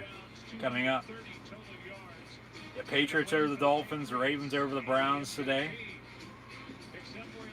Russell Wilson had a hell of a day as well as they beat the Falcons on the road. Didn't realize he threw for that many yards and touchdowns today, but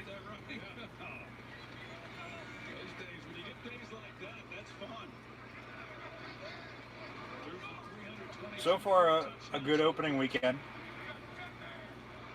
To me, these games have been flying by. They've been quicker than what they normally are for some reason. I mean, this game here sort of has slowed down in the second quarter, but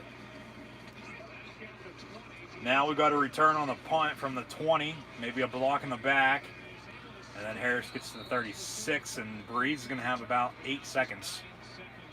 And we got some more pushing and shoving. These two teams have been jawing back and forth at each other all damn day. So we'll see what the Saints do. I would think they'll just take a knee, but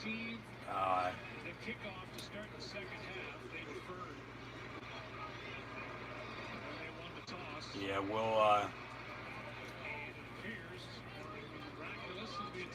have halftime coming up here, so.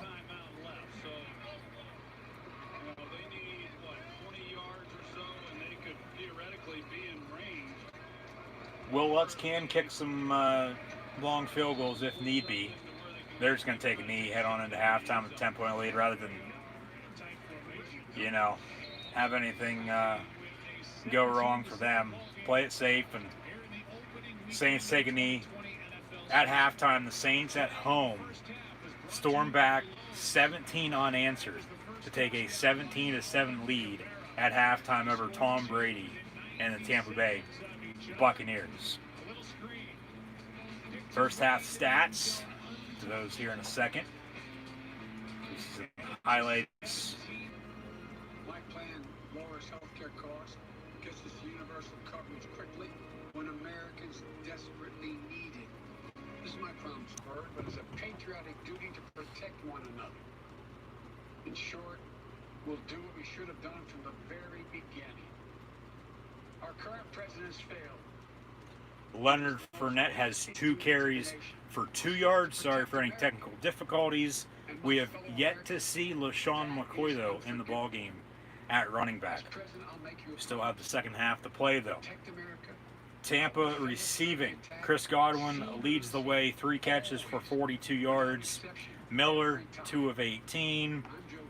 Gronk, 1 of 2. Watson, 1 of 6. And then Evan, better job of getting their playmakers the ball in space. And if they don't beat themselves, somehow, some way get back in this ball game, they'll be fine. They had the blocked field goal, the interception. Refs, somewhat calling it down the middle right now, but too many penalties in the first half, even though there's only been about 6. So, yeah. I mean, if Tampa doesn't do what they did in the first half and they change things up, we'll be all right. Highlights now: Cardinals and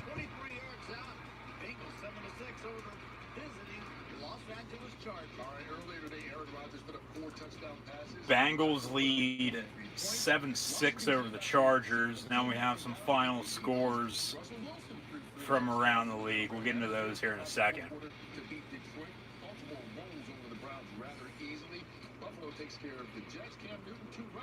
Not really a whole lot's changed since I updated everyone at the beginning of today's stream, so we'll still get into those. But if Tampa if they do what they do on their opening drive, they'll be fine. They can't shoot themselves in the foot. They've had too many mistakes, and they got to get all their playmakers the ball. You can't go to Godwin or Evans all the time. Godwin has 3 catches. Mike Evans, none. Gronk only for 2 yards. Yeah. They're shooting themselves in the foot too many times. They do have way too much talent. They'll get going out there and they'll be putting up some big points. And by the way, 6 players from across the country went a perfect 5 for 5 in the early Fox Super 6 games. So depending on the outcome of this one, they could win a cool $100,000. Wow. Talk money. You mean more than one? It could be 4 players actually have the Saints, 2 have the Bucks. Are you serious? Yes, I'm serious, not kidding. Verizon playing the first half, Alvin Kamara's second touchdown, and there's another half to go. Some people might be in for a big payday after that. No, Verizon is building a powerful 5G experience for America. Yeah, get Fournette and McCoy in the ball game a little bit more, around the ball. Because Ronald Jones is doing all that. You got to be able to block one, run the ball, and then Brady airing it out. I get they've gone to Evans and Gronk, but Evans still has no catches. I get he's hurt, but still. But still nothing for Howard or Bray. And then the stupid penalties on defense. They can't have those. Those are, that's simple. Just play, basic, following mound sound football, and you'll be fine. You'll be all right. It's just a little hard to see, to be honest with you. I mean, because I don't think anybody saw this coming right now. But you know there's going to be, hardships. You know there's going to be kinks that are going to have to be worked out. Like, it's not like they've never played football before. Like, they know what the hell they're doing, but they, are a new team because this is a new year, and, over time they'll get it right. But I just don't want to hear people saying, if the Bucs do lose at the end of the game, oh, Brady made the wrong decision, he shouldn't have signed with the Bucs, they lost, they're done for, blah, blah, blah, blah, blah. Like, come on, give me a break. They just can't beat themselves. That's all they're doing right now, especially since their first drive. Like, their first drive was their best drive. And they punted, interception, blocked field goal, just stupid mistakes. Packers defeated the Vikings 43-34. Rodgers had a hell of a day. They met on Monday Night Football in Minnesota last year before Christmas. So we won't get Minnesota and Green Bay for a while now. Washington, the Skins over the Eagles by 10, 27-17. Bills also beat the Jets by that same final score as well. Seahawks and Falcons. The Seahawks kicked off, and then all the players on the field took knees. 38-25, Seahawks over the Falcons. Russell Wilson had over 300 yards passing and 4 touchdowns. Hey, the Bears won. Maybe Mitch is your go-to starting quarterback. Found Anthony Miller out of Memphis for a touchdown. And the Lions had a touchdown but dropped it in the end zone as time expired. And the Bears won 27-23. That was bonus coverage, along with the Jet-Bill game there. We'll get to that here in a second, hopefully. Patriots with the win by 10, 21-11 over the Finns. Cam Newton, as mentioned, with about 250 total yards, 2 rushing touchdowns. So they'll be fine up in Foxborough with no Tom Brady.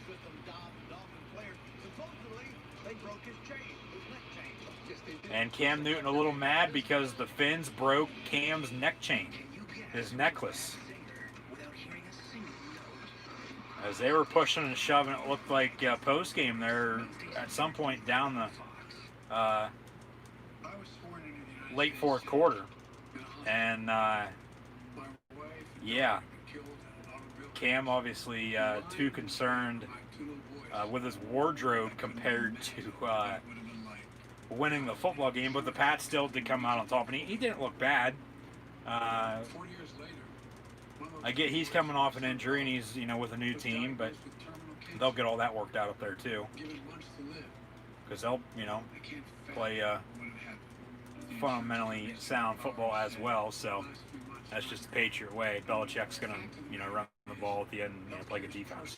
Thanks again. This is by far the best car buying experience I have ever had. I switched to Memorial Highway Chevrolet. To Memorial Highway Chevrolet. To Memorial Highway Chevrolet. I switched. When will you switch to Memorial Highway Chevrolet? Saints lead the Bucs 17-7 at halftime.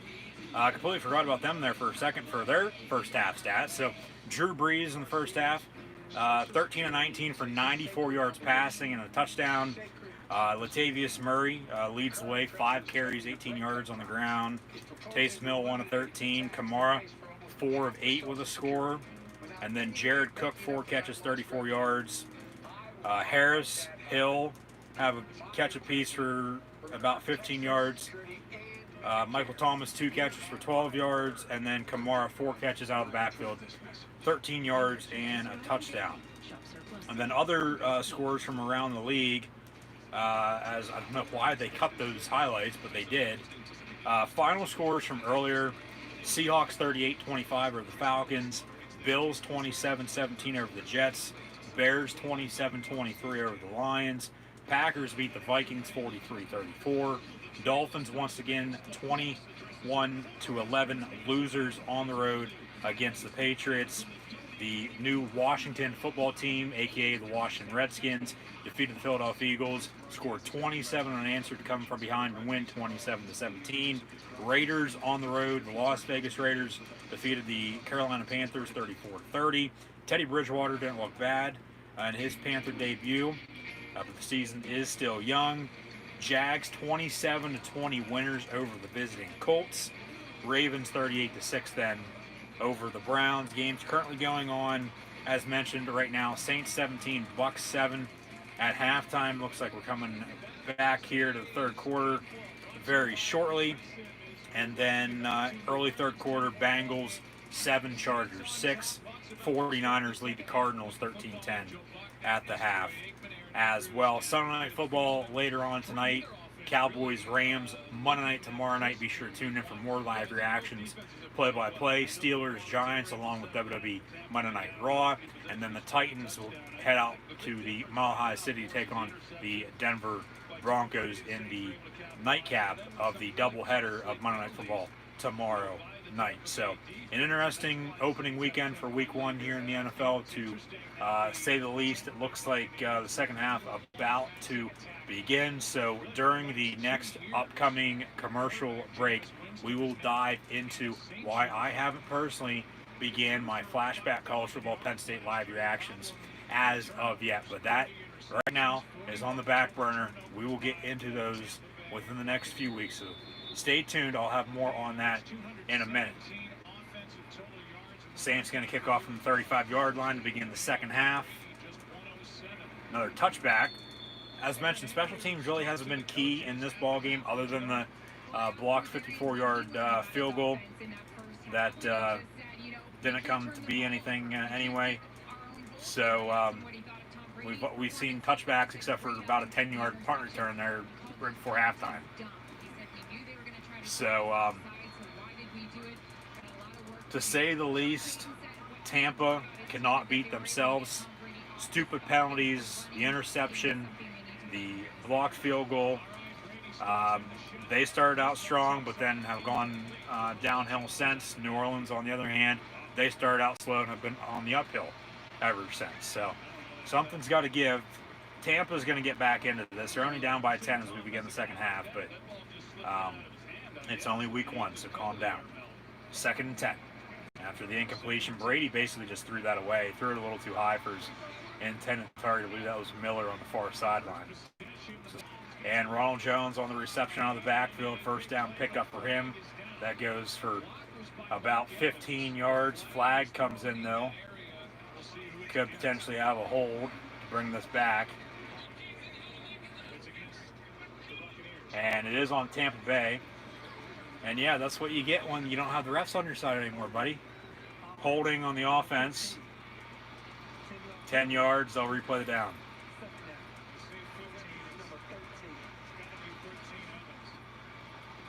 Mike Evans on the hold.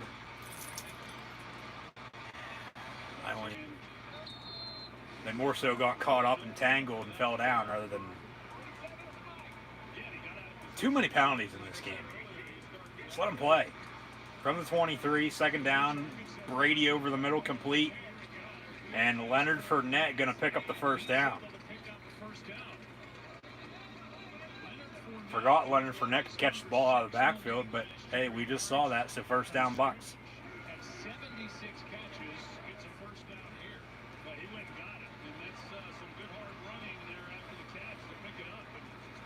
They break the huddle, 1st and 10.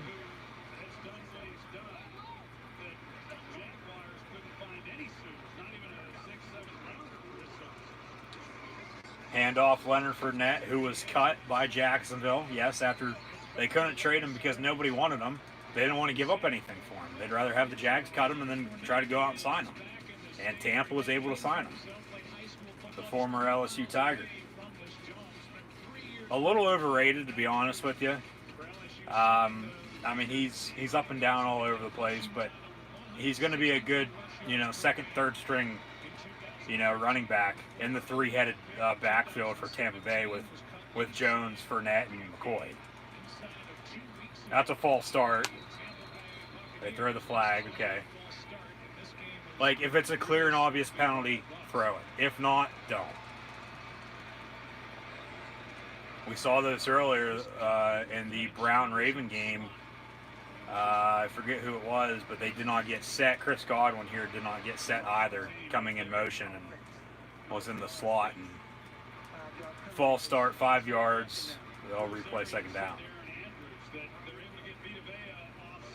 Just, once again, beating themselves, still kicking themselves in the foot. I mean, it's little stupid penalties that always hurt you. 2nd and 15. Ball 32.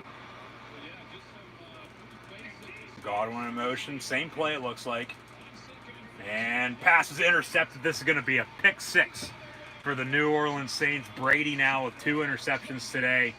23-7 Saints over the Bucs, pending the extra point. Denorius Jenkins from 32 yards out on the interception return for a touchdown, and not the Buccaneer debut, to this point at least, Tom Brady was hoping for. This is getting away from Tampa Bay now. I still understand it's only early in the third quarter, and we still got a lot of football to be played. But Jenkins just jumped the route, intended for Mike Evans, and he honestly wasn't even paying attention. And it looks like it's going to take the Bucs a few more weeks to get used to one another before they start winning football games right now. With the way everything has gone since Tampa's opening drive this afternoon. 24 unanswered now for the Saints. 24-7, 13-13 in the third. As we'll head to another commercial break. So Brady with 2 picks. And he's had 3 interceptions now the past, we'll say, 6 drives, dating back to January, because his final play as a Patriot was a pick 6 against the Titans. And now 2 today in the opening game, week 1, as a Buccaneer on the road against the Saints.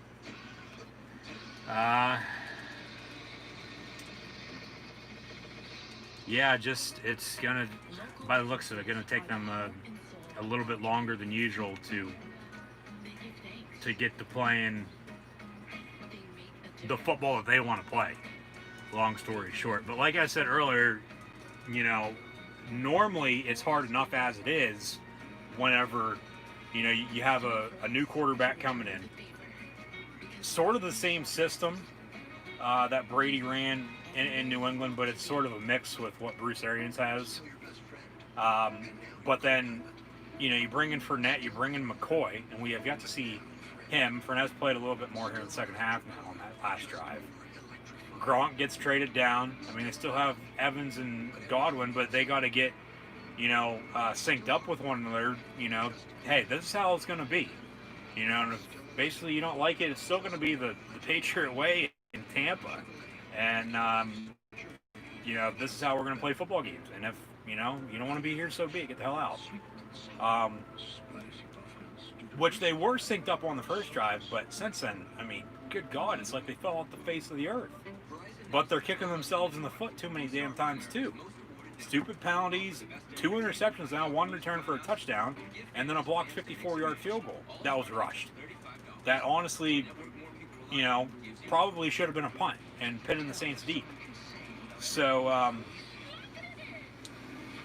until all that happens, it's going to be, which it probably won't be that long. It's going to be a long, you know, few weeks, a long few games for the Bucs, to say the least. But hell, we still got 28 minutes, to play. And, you know, if they come back and, you know, make it close and win it, okay, so be it.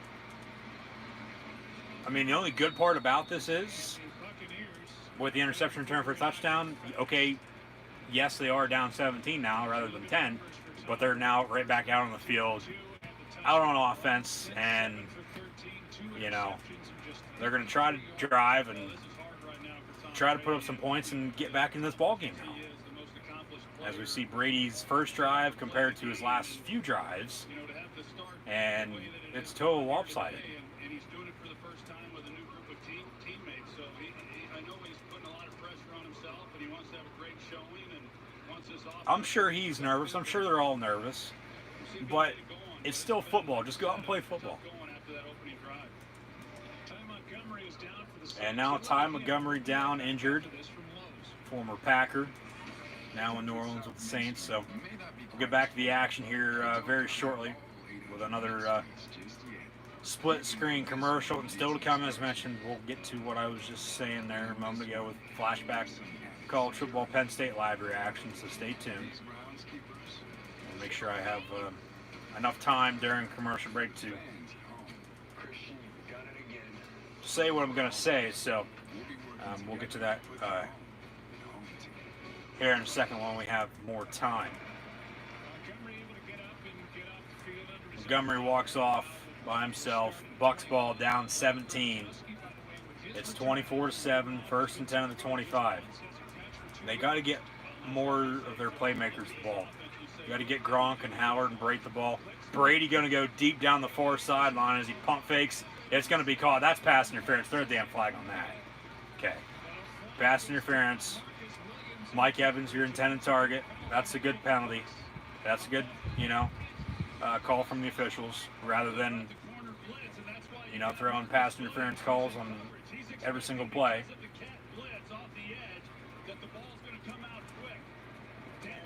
I mean, that was a straight go route down the far sideline by Evans, and Brady was going to go his way the whole time. Simple three-step drop, and boom. And Evans still almost came down with it on the pass interference. First and 10. And a very big penalty on the Saint defense.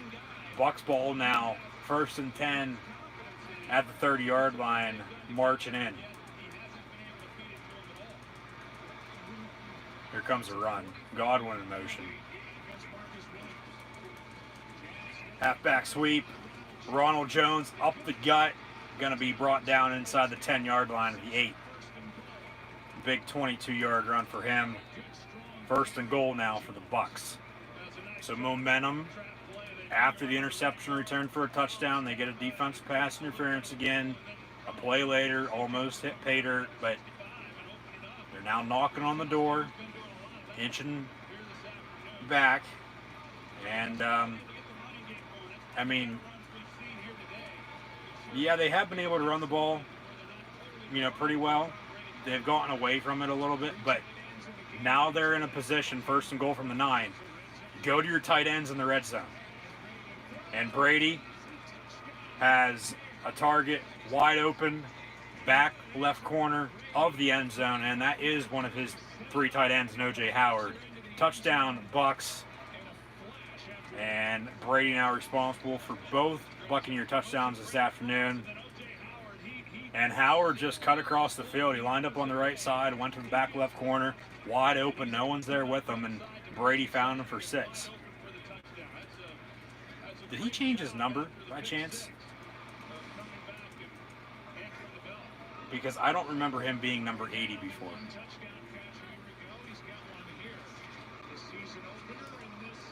Extra point up and good. Still a 10-point deficit. But they cut the lead back to 10. So 24-14. And over under at 48. Here eventually some people are going to be happy. So, or potentially not. We'll see. I think you'd have to be, stupid as hell to pick the under of 48 with these two teams. But that's enough on that, I suppose. But yeah, commercial break, 24-14 Saints on top of the Bucks. Now with college football live reactions, with flashback college football Penn State live reactions that I stated a few weeks back that I would start up on Saturday, September the 5th, which was last Saturday. But then, as mentioned, the past week or so, wasn't planning on live reactions to play with WWE NXT and AEW Dynamite on Tuesday and Wednesday nights. So that was one of the major factors that played into it, along with recently finding a few new games that I didn't think I'd be able to find. adding those into the upcoming schedule for college football. Live reactions, flashback college football, Penn State live reactions right here on YouTube. That'll be beginning now in a few more weeks, so stay tuned on that. I just wanted the schedule to make sense. Long story short, I wanted it to be right. I wanted it to make sense moving forward, rather than having to switch it down the road at some point in time. Because my plan was start it up September the 5th, go the whole way until early in the calendar year next year. Now, of course, with pushing this back about a month, adding a few more games in, we're going to still be able to get into early next year, but then we're going to also be able to extend that now, potentially to the end of March, which I'm excited about. So rather than rushing it as the Bucs did on that field goal and then having it get blocked and you don't get anything out of it, I'd rather be safe than sorry, sit back, hold off, for a few weeks, make sure, it is right, because I want it to be right personally, have it make sense, and then, do it when the time is right, when the time rolls around then. So, an official start date for that now, and this is all going to depend contingent on as well, because another major factor is with the Big Ten potentially bringing football back this fall after canceling a month ago, postponing until the spring. So a tentative start date for Flashback College Football Penn State Live Reactions, instead of Saturday, September the 5th, which has, of course, already passed. And I know I stated I'd begin it on the 12th yesterday, but then over the course of the past 2 days, finding a few more games, not planning on doing those wrestling live reactions, and then, also with the Big Ten potentially going to re-vote, and we might be getting football, decided to hold off. I want it to make sense. I want it to be right. And then, we can extend it further on into early next year, on top of it. So it'll be October the 3rd now, rather than obviously the past 2 weeks with no live reactions, of course, happening. So we'll see what the Big Ten says, because then if they do come back, say, early, mid to late October, sometime in October, we might even put all that on the back burner for good until after the season gets over, and then we might start this up in, January, February, after the college and NFL seasons are done and over with. Potentially XFL returning as well. Plans change, so that's where we're at on that. Like I said, I just wanted to let everybody know, if you, in case we're wondering, because I know I've stated a few different times that I was planning on starting it up, but then of course that hasn't happened, just because of everything that I just stated there. So we'll see what the future holds here. I'll have live reactions tomorrow night, as mentioned, with Steelers, Giants, and Monday Night Raw in the WWE. And then if I can find a way to watch Bengals, Browns Thursday night, with NFL Network not being on my dish at the moment, with Dish Network and NFL Network at a standstill for the past 3 months now. If I can find a way to watch that, I'll stream. But if not, you'll have to wait until next Sunday. It'll be Broncos, Steelers, in a Super Bowl rematch with the Patriots on the road against the Seahawks, who both won this afternoon. And then in 2 weeks, some more NFL action and WWE Clash of Champions. But just be sure to like, follow, and subscribe on social media, and keep an eye out. Links in the description below. 2nd and 10 from the 36. If anybody has any chat questions or comments, super chat, super stickers as well, please don't hesitate to drop those in the comment section below. Pass intercepted by Tampa. They're going to say incomplete. Or actually, no, they're going to say interception, but there is a flag on the play. So Tampa kicked off as we came out of that commercial break. New Orleans has run a few plays. I believe picked up a first down. And then Breeze with a throw near side. They're going to get Tampa on defensive pass interference, it looks like, with the deflection then, and then an interception. So we'll see what the flag is here. but it was intercepted by Tampa. That's the ruling on the field, but there is a flag. Pass interference on the defense, no INT now. 15 yards, automatic first down. Saints keep the ball up 10, 24-14 with 11 and change to play here in the third quarter. The least targeted number 2 wide receiver in football was Ted Ginn for the New Orleans Saints. And I think Emmanuel Sanders is going to make, we haven't seen it today, but I think he's going to make it a lot harder on these defenses to zero in on Michael Breeze, deep down the near sideline, going from Michael Thomas, incomplete. Second down. Davis he's had a good day today. He has been with Michael Thomas most of the afternoon. He's been in a good position. He's in a good position there. He came on really strong last year, and I know that the staff, Todd Bowles and the rest of that defensive staff, they feel that he's a top 10 corner in this league, and he's doing a good job. Really, this entire defense is. They're not giving up big plays. It's just been a couple inopportune penalties that have really hurt him. That's a false start. They don't call it. Handoff Alvin Kamara. 4 yards for him. Third down and 6. That's Carlton Davis. Well, it is. He wore 33 last year. 5 of the 7 defensive backs from last year changed their jersey numbers. Whitehead was 31. He was 33. Okay, so the Bucs do have on both offense and defense, a few different players with different jersey numbers this season. And for the most part, they're all on defense. As the Bucs actually went back old school to their old early 2000s jerseys. Everybody was, hoping for the creamsicle once Brady signed, but no throwbacks just yet for the Buccaneers. But New Orleans in their all black home jerseys. And then Tampa and all their road whites.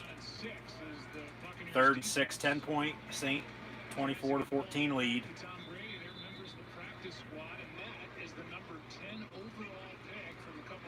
And Josh Rosen, of all people, on the Buccaneer practice squad now, no longer a Cardinal or a Dolphin.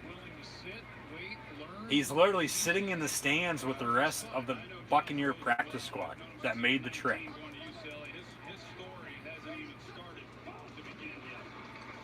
Drew Brees going to be sacked back at the 45-yard line.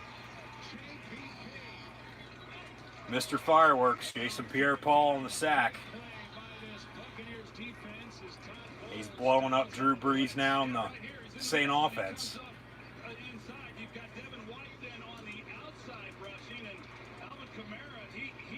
He's not wearing his club anymore. What the hell? He only has about 2 fingers left on his one hand. But 4th and long. Saints on the punt once again for the first time since early in the first half. That's how long that's been since they've done something wrong. Not been able to drive and score.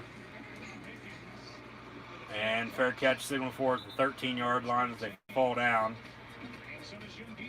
And we'll head to a commercial break, and we'll get Tom Brady and the Bucs back on offense with under 10 to play in the third, down 10. When we return. So stay tuned, and once again, thank you for tuning in and watching. Like, follow, and subscribe on social media. Hit the thumbs up button, share hashtag NFL, hashtag TB versus NO for Tampa Bay versus New Orleans. Chat questions and comments, super chats, super stickers. Always greatly appreciated as well. And with those college football flashback live reactions for Penn State, we'll get to them eventually. Even before I technically announced that I was going to be doing this, I went back and forth on the schedule then, and I've even changed it up a few times since. But I've had to change it, I believe, once or twice more over the past few days since I found some more games that I didn't think I'd get. And then just with everything with the Big Ten right now, if they're going to play, if they're not going to play, I mean, they're technically not, but a Revo is potentially coming, and we could be playing football starting next month sometime, hopefully. That whole process has just been frustrating to listen to, just everything involved, from top to bottom. So And that's why, because I sort of had this idea back over the summer sometime, late June, early July, where potentially if, okay, we don't play Big Ten football this year, you know, for myself, with college football live reactions I'm going to do for Penn State, as the big dog joins us, the tribal chief on SmackDown now. But no, nonetheless, had to figure something out, of course. And so that's the road we're going to take, and we're still going to go down that road, but it's just a matter of the start date that has been getting pushed back just due to a few different roadblocks in the meantime. So it'll work itself out, and we'll be fine once that all begins. Like I said, if they do in fact, you know, start back up, we'll put that on the back burner then for good. Until the time's right then, of course, at some point down the road, and do that then. But yeah, that's just a little on that then. So we'll see what happens. Knock on wood, hopefully they come back, because if not, I mean, hell. And it's going to be a long upcoming year until college football season next year. For myself, at least. But there's still, it's not like there's football on, there's still football on, so I'll just do, you know, my flashback live reactions then at that point, once I start those up, which I was planning on to, but then, you know, like I said, a few different roadblocks since, and we'll get to that eventually, but NFL now starting up, and it'll work itself out, and when the dust settles, you know, we'll be fine. So 24-14, 1st and 10 from the 26. Bucks ball. Brady gonna hand off. Ronald Jones, he picks up 2, 2nd and 8.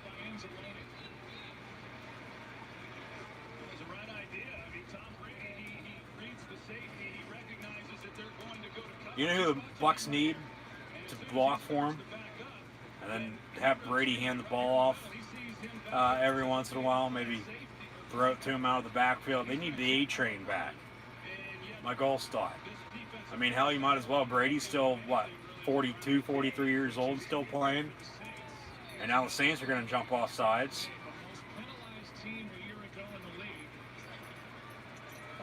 False start, actually, 5 yards on the Bucks. So another stupid penalty.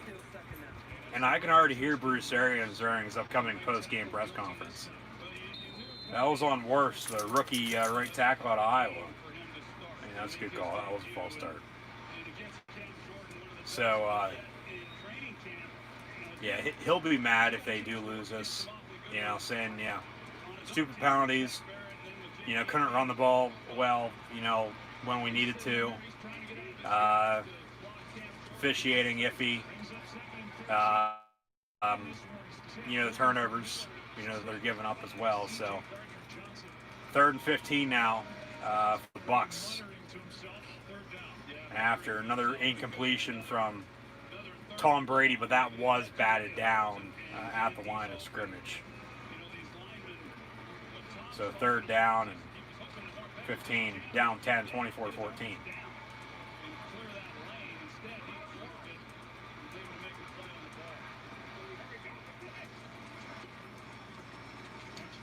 Brady looking to throw, pass near side, and complete, intended for Mike Evans again. And I mean, shout out to the Saints secondary. They've shut him down so far today. It's not like now Brady hasn't thrown his way. Mike Evans still does not have a catch here midway through the 3rd quarter. They've given up Chris Godwin, but they've held down Mike Evans and Rob Gronkowski. And we have still yet to see LaShawn McCoy at running back.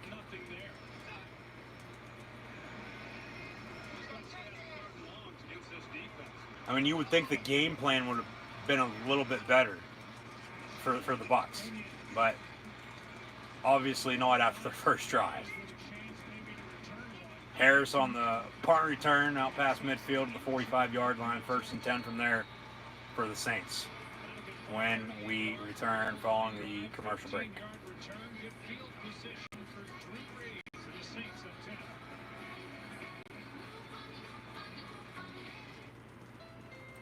24-14, New Orleans.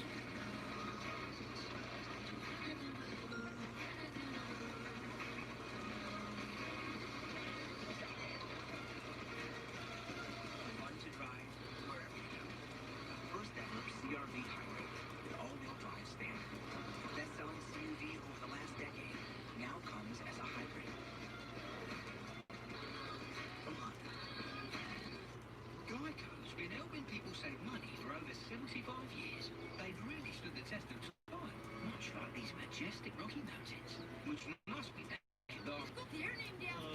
First President George Washington. That doesn't even make any sense, Mr. Winkle. I'm Hector Beaton, the pilot of a fleet of electric vehicles. We're striving to deliver a package with zero emissions into the air. I feel really proud of the impact that has on the environment. We have 2 daughters, and I want to do everything I can to protect the environment, so hopefully they can have a great future.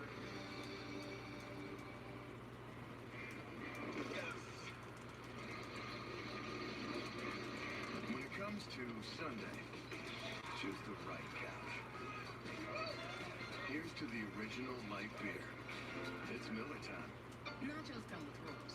Like, don't take the fully loaded chips, don't hog the block, and never take the last one. But with a $5 grande nachos box from Taco Bell, you can break all the rules, because this meal's all yours.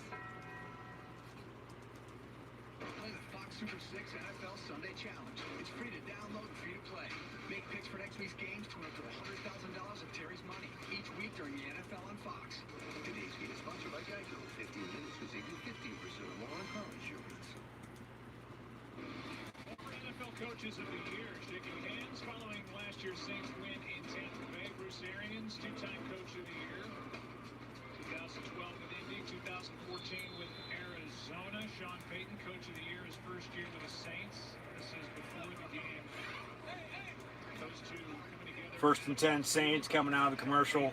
Ball at the 45-yard line, 10-point, 24-14 lead. 7.5 to play in the third. Toss near side. Kamara, right to left across your television screen. He's going to lose a few yards. 2nd down. What I found interesting, Joe, about those two coaches have had. And yet Sean Payton, just 6 of 7. 6 and 7 on opening day games. And he had lost 5 in a row until winning last year. So not a lot of success on opening day. And then Bruce Arians 2 and 4. So Something's got to give when both these teams really don't win on opening days. So with them now playing against one another today, somebody's obviously going to win, somebody's obviously going to lose. 2nd and 12, Kamara going to lose a few more yards on another running play. 3rd and mile. 2 plays to Kamara, both have lost yardage. It'll be 3rd and 15. Yeah, this is a really nice job inside, and those linebackers hit it. Levante David, you talk about him. I know that around the league, people talk about how underrated he is, but I think that's more a product of not being on winning teams. If they do what everyone thinks they're going to do this year, he's going to be an outside. Empty for the Saints at midfield. 3rd and 15. Breeze, 3-step drop. And gets away, incomplete. So now, Tampa on defense, making some noise. Forcing the Saints to punt in back-to-back drives here to begin the 2nd half. And I mean, if they can score again, get this to 3, you know, we got ourselves a ball game. We're going to be on the edge of our seats until the end of the game. Surrender anything. That's really impressive. This is a big play offense over the years with Drew Brees, and yet they have yet to have a play for 20 yards or more. That's hard to believe. The Saints have yet to have a play over 20 yards or more. That's hard to believe.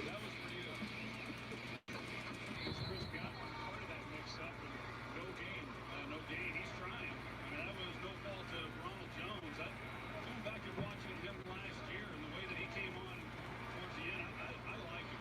I mean, I think he has a chance to be a really good runner. Brady just handed off to Ronald Jones. No gain on the play. 2nd and 10. Once again, sorry for any technical difficulties. 3 wide. Godwin now number 14. He also switched numbers because Brady's number 12. Pass complete near side. Rob Gronkowski. And Gronk picks up about 9. So now he has 2 catches for 11 yards. Going to be 3rd and 1. He's short. 3rd and a yard.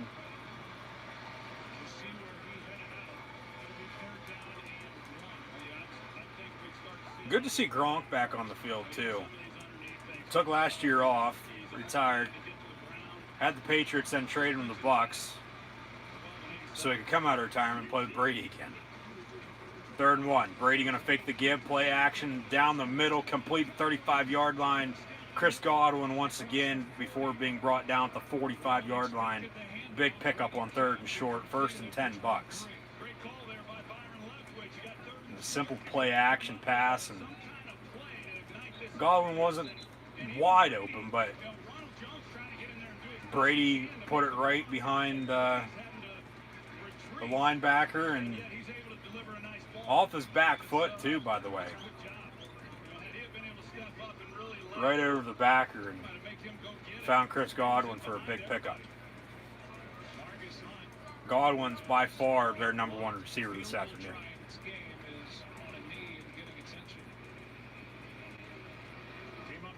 And Mike Evans, along with OBJ, eventually, especially Beckham, I mean, hell, he's already on the Browns, and I don't know how much worse you can get, going from that team to another team. But he might be on his way out too, with what I said earlier about Carson Wentz and Baker Mayfield.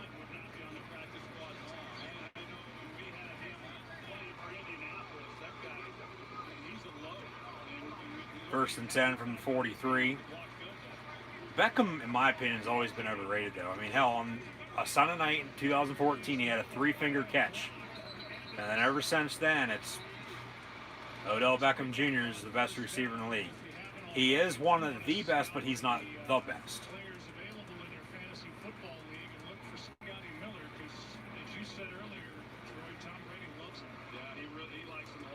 Beckham might want to settle down, or he might be turning into the new Antonio Brown. But he does like Brown things on him, so, he's already playing for the Browns, so we'll see what happens. Pass incomplete, near side. Brady put it in Miller's breadbasket. Couldn't come down with it. Flag comes in, maybe another pass interference.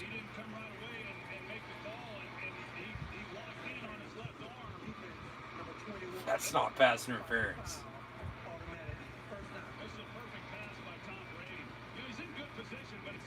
And Miller almost came down with it one-handed as well. Almost snagged that.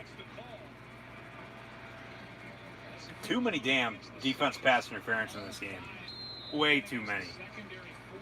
These refs and their electric whistles now, they need a good look at.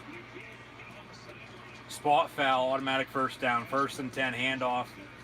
Leonard Fournette. And no gain for him.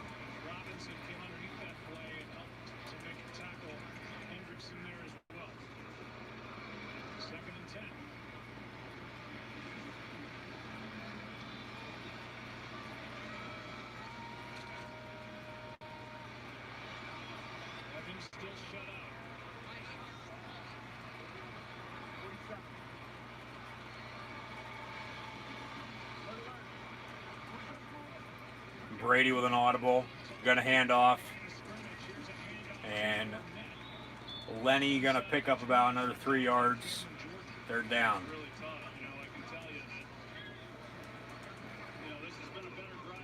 Burnett coming out.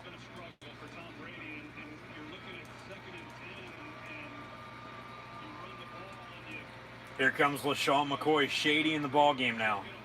Still wearing 25. He's going to be to the left of Brady. Former Eagle, Bill, Chief, now Buck. Pitt Panther product, 3rd and 7 from the 20. New Orleans might have jumped off sides. Brady looking to throw and just throws it away, incomplete, out of bounds. 4th down, and they'll bring field goal unit back out. Try to make it a 7-point ball game at least.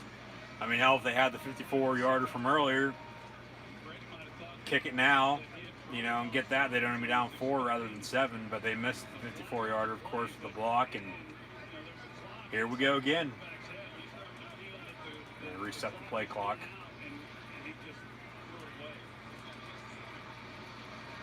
Just to make it a 7-point game, 38-yard drive by Suckup. Who had his first attempt from 50. And Ryan Suckup. By Marcus Hunt, who's back out there for the Saints.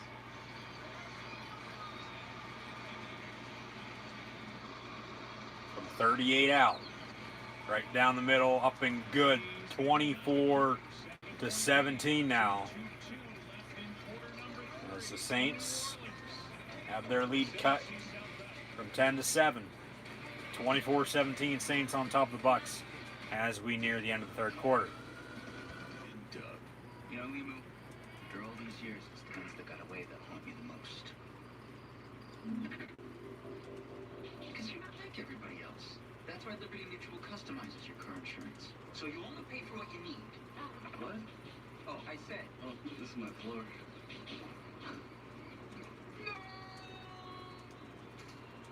Only pay for what you need. Liberty, Liberty, Liberty, Liberty.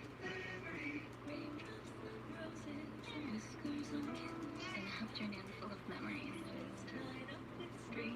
Finding beauty in plain sight. And the voices of the people I love.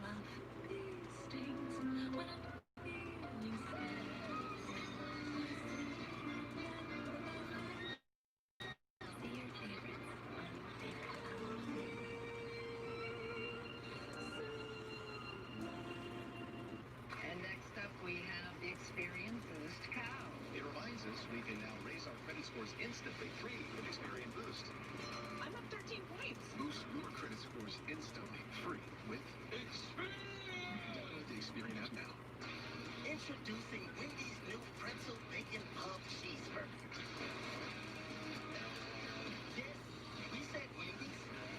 Once you lock eyes on a pretzel bun, beer cheese, and applewood smoked bacon, nothing will distract you. Not even all the comments you're getting on the pic you just posted of your pretzel bacon pub cheeseburger. Download the app to order ahead and get Wendy's more.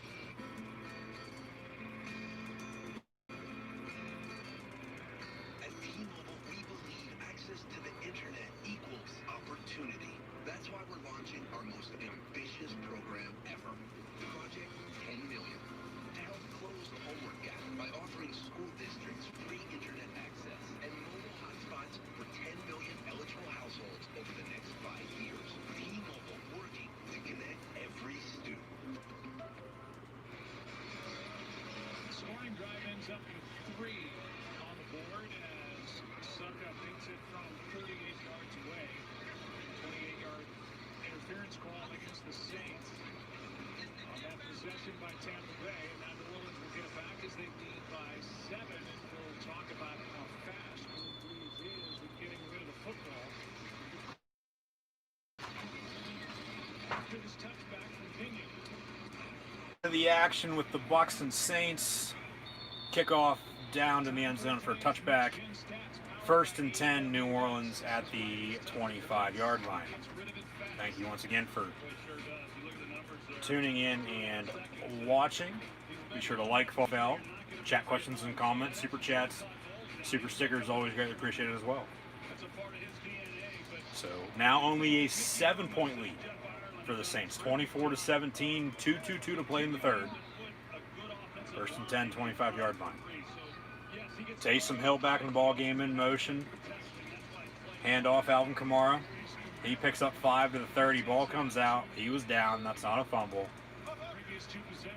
I mean, Tampa, hell yeah, might as well run it into the end zone. Yeah, why not?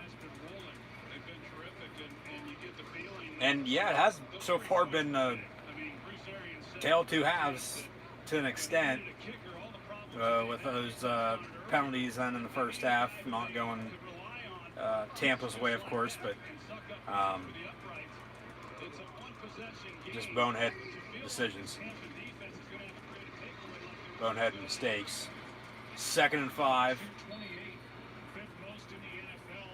and Kamara going to get 3. They're down 2. But yeah, Tampa started out strong. stumbled, and then now here in the second half, 10 unanswered. And New Orleans, in the meantime, there's Jameis Winston in a Saint uniform on the Saint sideline against his former team. He looks so weird in the Saint uniform. You've seen him as a Buck. Taysom Hill in at quarterback. He's going to send Kamara out wide near side. And Taysom Hill going to keep it for himself, and he's going to lose about 4 yards, 4th down. And now here comes Tampa. Tampa with even more momentum now. They're a touchdown away from tying this ball game back up.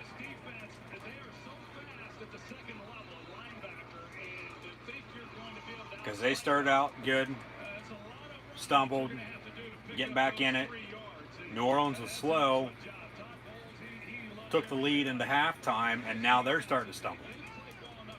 3 straight drives are going to end in punts for the Saints here in the second half as we're nearing the end of the third quarter. Bounce, let it go.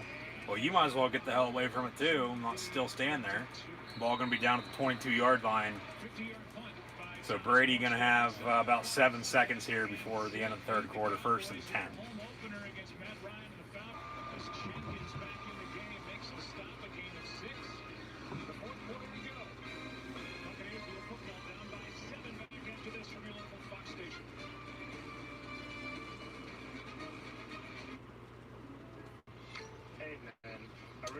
End of the third quarter, 24-17 Saints. Ronald Jones picked up a few yards there to end the quarter. So the Bucs will have a 2nd down to begin the 4th when we return down 7. Thank you once again for tuning in and watching. And it's going to be an interesting 15 minutes to say the least with what has occurred in the second half so far. With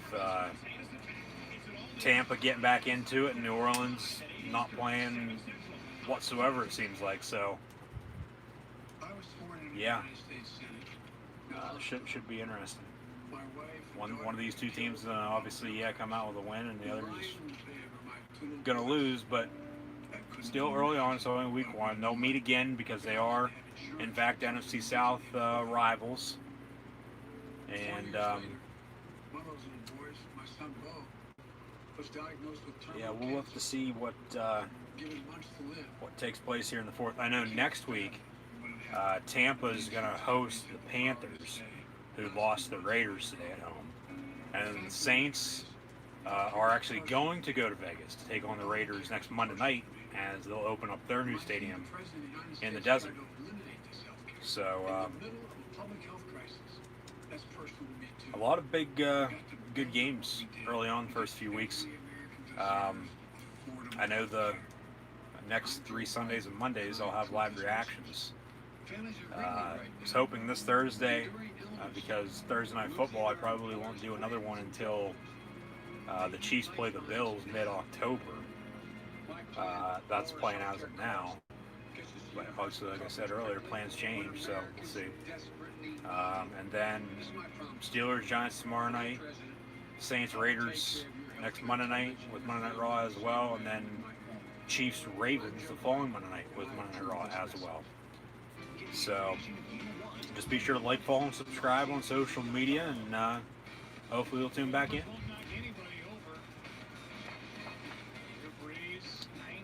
Both these quarterbacks average so far.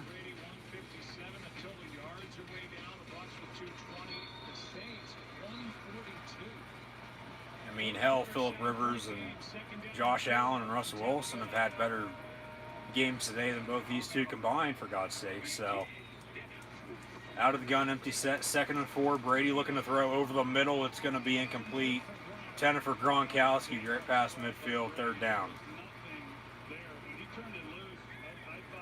Brady threw it in triple coverage. Still expecting Gronk to come down with it and just overthrew him a little bit.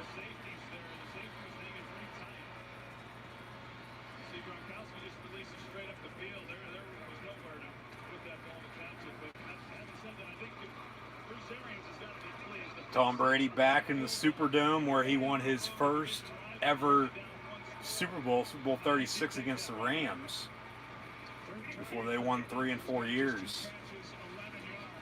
Pump fake, Brady, going to be brought down on the sack back at the 20-yard line. And now here come the Saints on defense, gaining momentum. And as we begin the fourth quarter, with them being at home and a 7-point lead, they continue to get to Brady like this, and Tampa can't do anything on offense. You know, we might be done for. Yeah, Brady would have had an extra second. He probably would have threw downfield and picked up the first down. It looked like he had a guy open.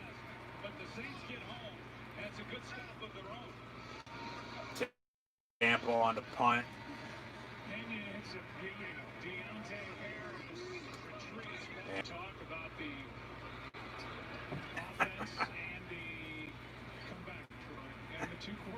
That's good.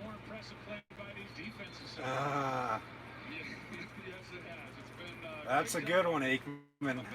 That's a very, very good one, Troy Aikman.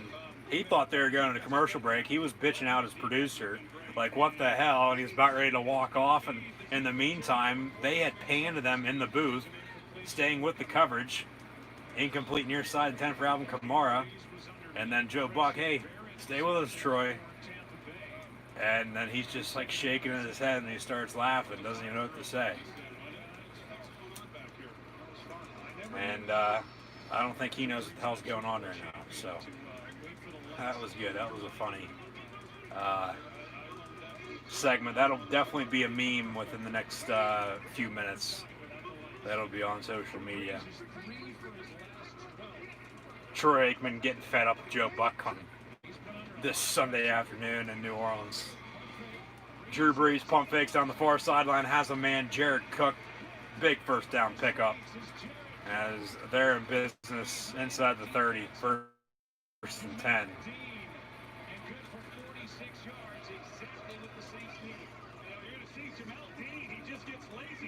Just a simple go route down the far sideline, good pump fake, corner bit, and right on the money for Jared Cook. He had to come back for maybe a step or two, but at least he caught this one. Didn't hit him right in the hands, and he dropped it. Now first and 10, ball at the 15-yard line, Breeze under center. They score a touchdown, this game might be over. They keep them to a field goal, Tampa will be all right with 13 minutes to play. But they score a touchdown, it's going to be a little hard.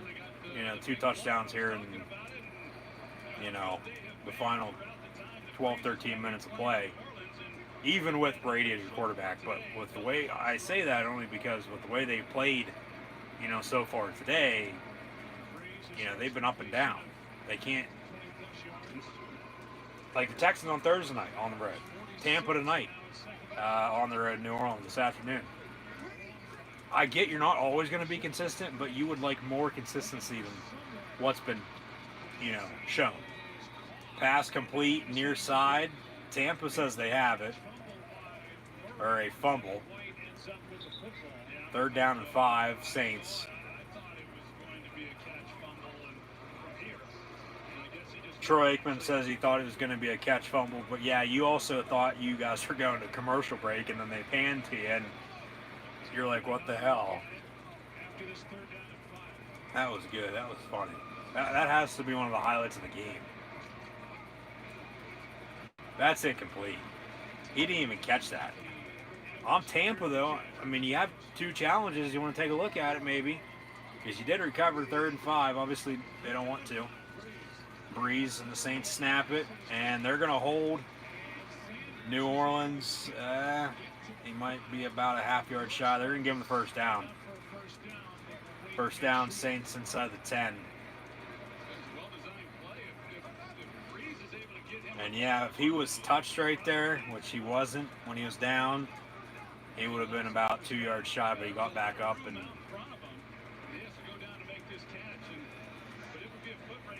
yeah, that's a first down. Saints at the 5-yard line now.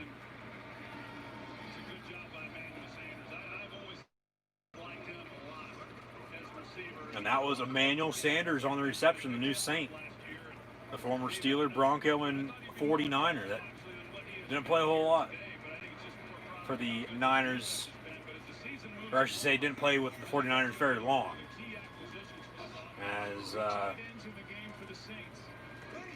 he arrived in New Orleans this past offseason. Breeze looking to throw, going to Emmanuel Sanders once again, almost clotheslined. Flag comes in for a horse collar tackle or a face mask of some sorts, but Sanders still gets in the end zone. Touchdown Saints, and now this game, might very well be over. 30-17 with 11 and change. Sanders, who's playing now on his 14th. The Steelers to the Broncos to the 49ers. He's played in the Super Bowl for all three of his previous organizations. Personal foul, face mask, and that'll kick off. So they'll kick off from midfield. Touchdown Saints, 30-17. Pending the extra point. So 30-17 pending the extra. 31-17. As we do reconnect there after I say that. 16 beautiful speakers beating with 1,400 watts. It's technology, folks. It is what it is. The performance of nothing really I can do about it. thundering horses and 0 It's better than the stream going down and having to restart, which I've had to do that numerous times before too. So I'll take what I can get, I guess. Rather obviously have nothing happen at all, but hey, it is what it is.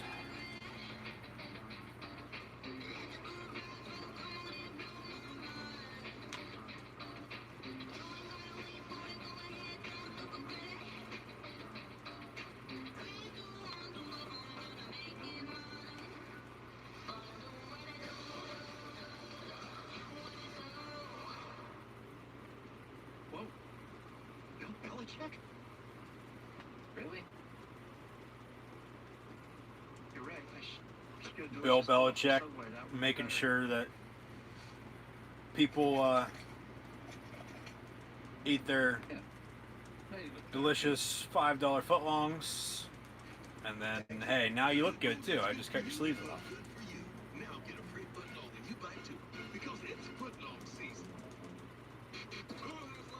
And then the Baker and Saquon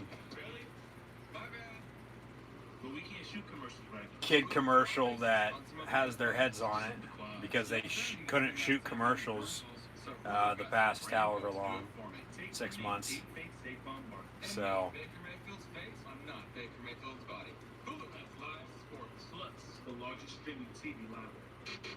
Baker and Saquon's face on not Baker and Saquon's body, and then they go to Joel Embiid on the couch after the Sixers lost in the finals, or in the NBA bubble, excuse me. Hell, they didn't even make the finals. Neither did the Rockets last night either. And now D'Antoni is out, but see what happens there. Yeah, there's time left, 11 and change, 2 touchdown lead once again for the Saints, but we'll see what happens. They're kicking off from midfield, which this is going to be a touchback. Actually, they pooch punt it, and it's going to be fielded and then muffed, and the Saints recover it around the 15-yard line, and the Saints are going to have the ball. The stupid mistakes are killing the Bucs right now, and that's why they're going to lose today. There's nothing else to it. Well, the Saints have always been good on special teams, and this is, you're right, and it's just poor execution by Tampa Bay. Well, what more can you say? Just, Morstead kicked that, by the way. He was a rookie back in 2009. Absolutely pathetic. The Saints have the ball once again, 1st and 10, already inside the red zone at the 18-yard line. Breeze going to hand off. Latavius Murray going to get to the 14, pick up a 4. But the stupid mistakes are going to be the reason why the Bucs lose. Penalties, turnovers, a blocked 54-yard field goal, and now also on special teams. Special teams is playing more of a part now in the second half. They had that 15-yard face mask on the touchdown that got tacked onto the kickoff. So the Saints kicked off from midfield. They pooch it into the corner, and then you have two Buccaneer guys go after at the same time, and they muff it. They run into each other and they muff. And fumble, the Saints recover. Like, seriously, how the hell does that happen? You're playing in the NFL, for God's sakes. The Saints definitely score here. The Bucs definitely lose. There's no way in hell they come back from down 21 with less than 10 to play. And it's honestly not really all Brady's fault. I mean, he had the 2 picks, 1 return for a touchdown. But they were able to run the ball well, but they sort of got away from it at times. And then it's not like they, like I said, didn't go to Godwin, Evans, Gronk. Howard has the receiving touchdown. Cameron Brate, a non-factor. But Evans with no catches because he's hurt. Well, not necessarily because of that, but you get my point. He's injured, not playing a whole lot. They still go to him. Ends up with no catches. But credit to the Saints defense, they're covering him. And then Gronk has 2 catches for 11 yards. They didn't do a good enough job getting their playmakers the ball. Plain and simple. End of story. And just when they thought they had momentum, they give the ball back to New Orleans. They score, and then they have the miscue on the kickoff return, and the Saints are a yard out from scoring again to go up 38-17 here in the 4th. And a lot of people are going to be turning this game off if they do in fact score, because this game will be over with. Whether you're the road team or not, and you have high expectations for a season, this is all the teams around the league, and whoever ends up losing, man, it's they'll meet later on again, like I said. They're both in the NFC South.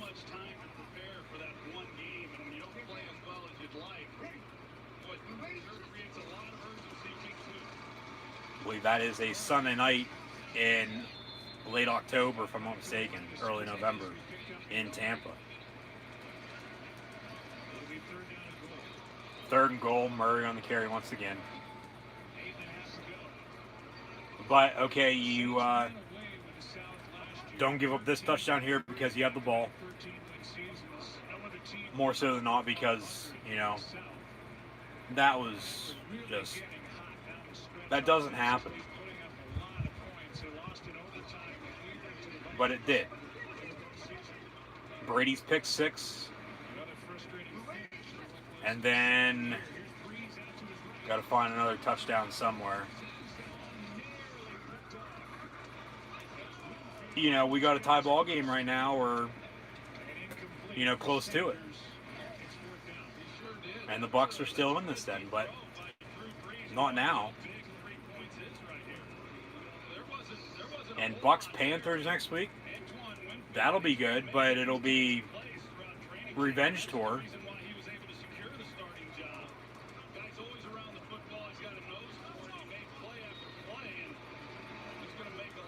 Fourth and goal, okay, they're going to hold him to a field goal. This is a chip shot. Kick up and good, so 34-17. Still going to be tough to come from behind and win this. They're going to need a few quick drives, scoring touchdowns, and then if they're in the position late, 2-minute warning, 3 timeouts, or whatever the situation is there, you know, do you kick the field goal early? Do you know, go for the touchdown, kick the field goal tight to close it out, head to overtime? I mean, if they're smart about it, if they be quick and drive and score, they still got some time here, but it's going to be very, very tough. It's 34-17, so the over has in fact hit at 48, and we'll see what happens. It's hard being superior We'll see what happens here. So it's going to be tough, but they've just shot themselves in the foot too many times. They honestly have. And if they wouldn't beat themselves, they'd probably be in this right now. They would. They'd probably be leading, to be honest with you, too. But obviously that's not the case because that's not how the game's played out. And that's why they play the game. It's not decided on paper, so I don't feel it. So, for months we waited. College football was off. Yeah. Then it was on. I'm not shutting down anything. Then neither off nor on. I mean, not disappointed for me, at least. I'm not. I mean, it is a little disappointing to see, though. I think a lot of people were expecting, better play by Tampa with Brady. But like I said, I just don't want to hear, oh, Brady's too old now, he can't play anymore. He should have retired, not signed with the Bucs, or he signed with the wrong team, and blah, blah, blah, blah, blah. Because that's all we're going to hear this upcoming week if they lose. Because it looks like they're going to lose now. That is all we're going to hear until they win a game. So they're going to have to shut that out. And, I mean, they'll do a good job, doing that. But, until then, it's just, come on, give me a break. It's pathetic. It is. So, that's how the media works.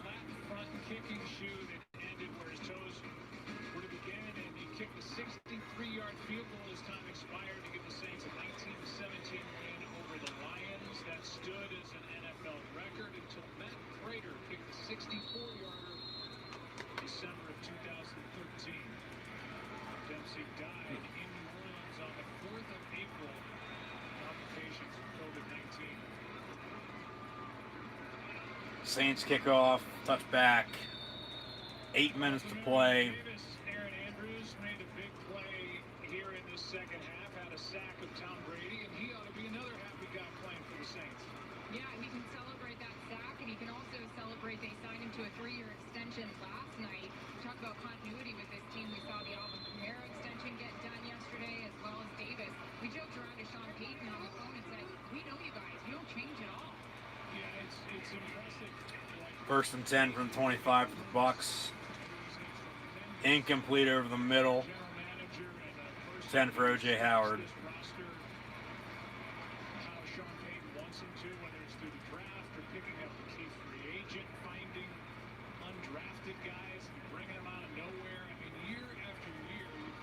Know what you're going to get with the New Orleans Saints, and that's rare.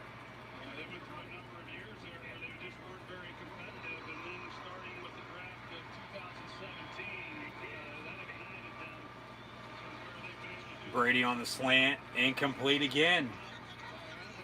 10 from Mike Evans. That hit him in the hands and he dropped it. That's on him.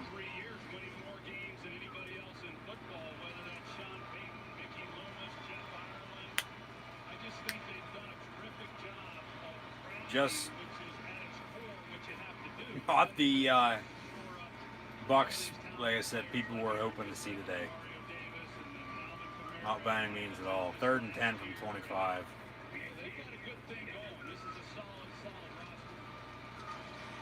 Brady gonna be incomplete near side, almost one-handed, but no flag. 4th down and 10, and they're gonna punt, and this game's over. So we'll see what happens here, but Saints are gonna win. Yeah, Brady hitting himself in the helmet, knowing that's on him. So Tampa on the punt, 4th down and 10.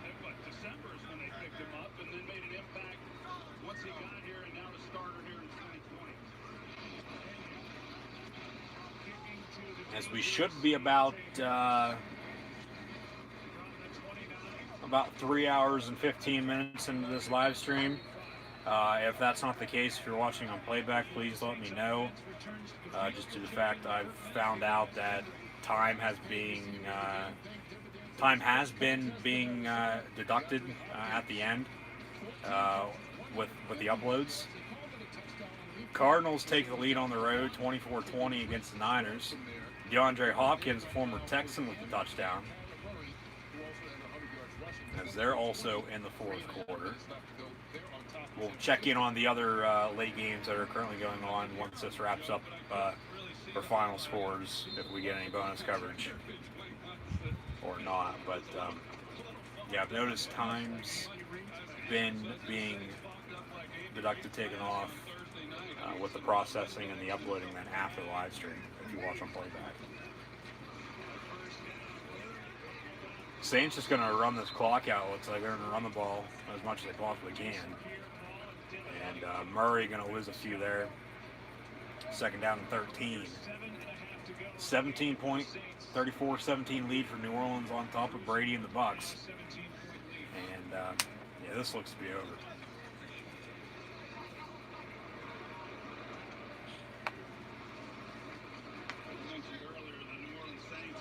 I mean, a good game. I mean, the Thursday night game and this game similar in some aspects.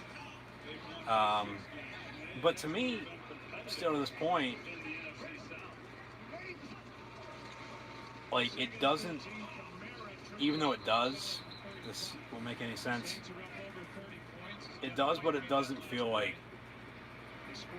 football season and actual football games are being played the way that they are normally played. Even though, okay, coaches are calling plays, you know, players are playing. But, like, it just doesn't have that feel. But because with everything going on, I mean, I can understand that, but still. And I understand they're trying their best, and we're obviously still watching, of course, because it's better than nothing. But if, like, they're playing, why can't everybody play? And then why can't it eventually, some point down the road, we get back to normal?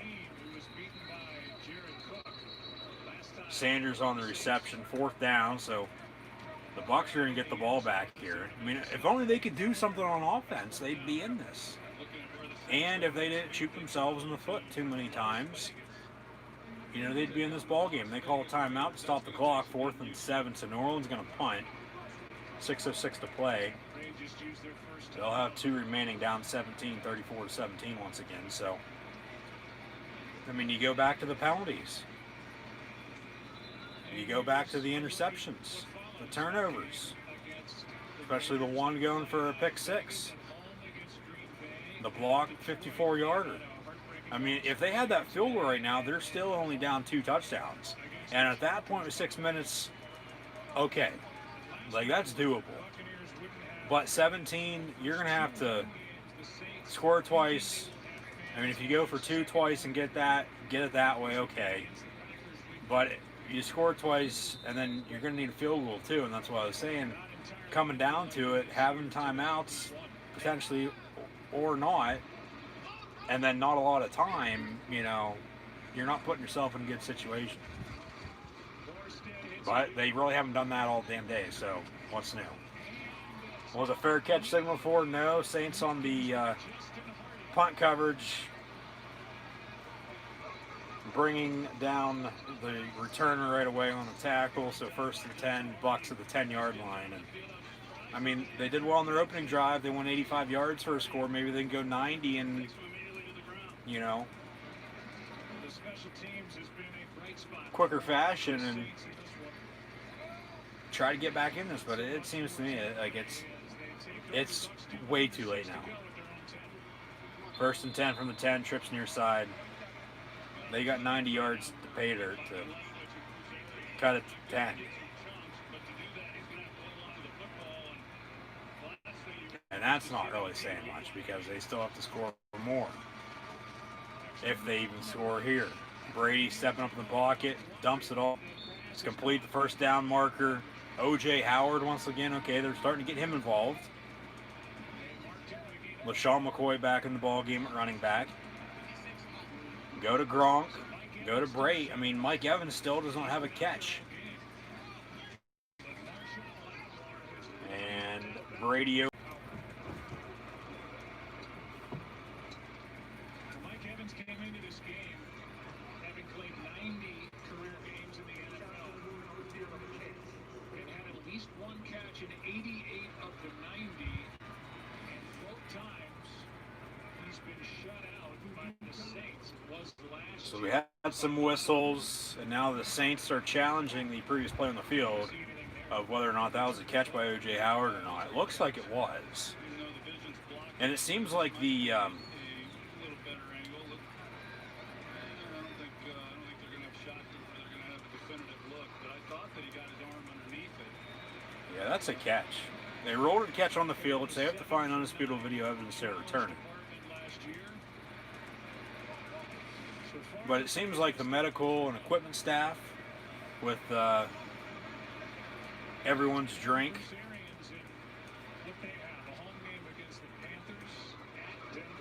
they are bringing that out on a cart, unlike usual. And there's some in bags, like a cooler, and they're keeping everyone's bottle separate, so they're not, you know, spreading germs, and you know, we don't have contract tracing and all that, trying to, you know, stop the spread. But they did come out and say today that the NFL, since training camp began, everybody playing this weekend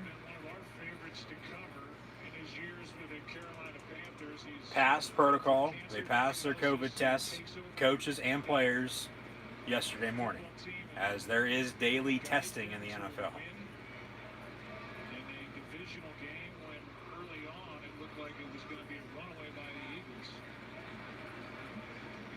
Bruce Arians saying, hurry up, what's the call? Rolling on the field stands. And first down, Bucs. Saints going to be charged a timeout and one of their 2 challenges.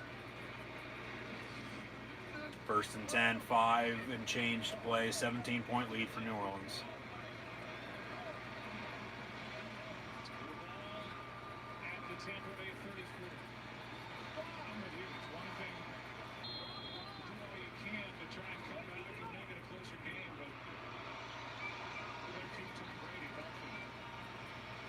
First and 10, empty set, 5 wide.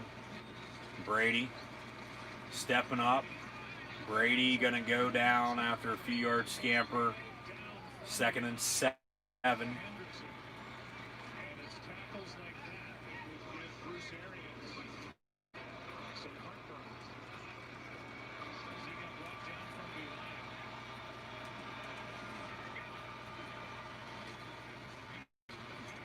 Brady looking to throw again, near side, complete. Chris Godwin.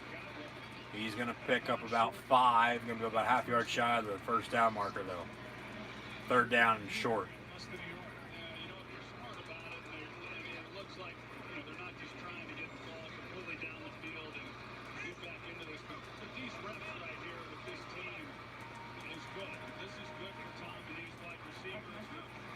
Brady quarterback sneak again. And picks up the first down. He noticed nobody was there on the D-line, right in front of the center, and boom, we're going to run to the line, hurry up and snap it. I'm going to keep it and sneak it right in the middle and pick the first down on 3rd and short. Brady once again looking to throw. Deep down the near sideline, has a man. It's complete the 15-yard line. And Miller once again on the reception. First down and 10. Now they're starting to hurry up a little bit here. I wonder if Belichick and the Pats are watching this game.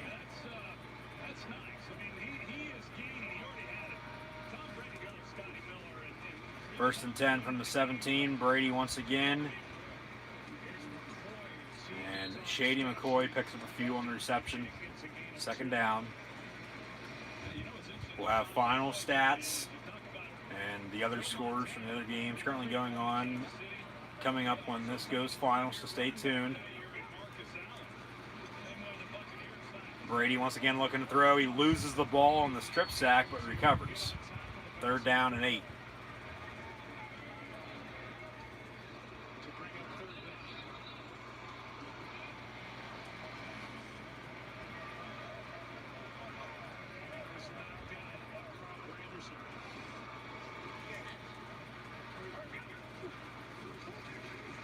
Brady near side is complete. Only goes for a few though. 4th down. That was complete to O.J. Howard once again.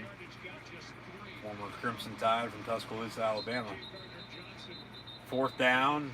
They'll go for it. I mean, well, maybe do you kick it? If they had their field goal from earlier that they missed, you go for it.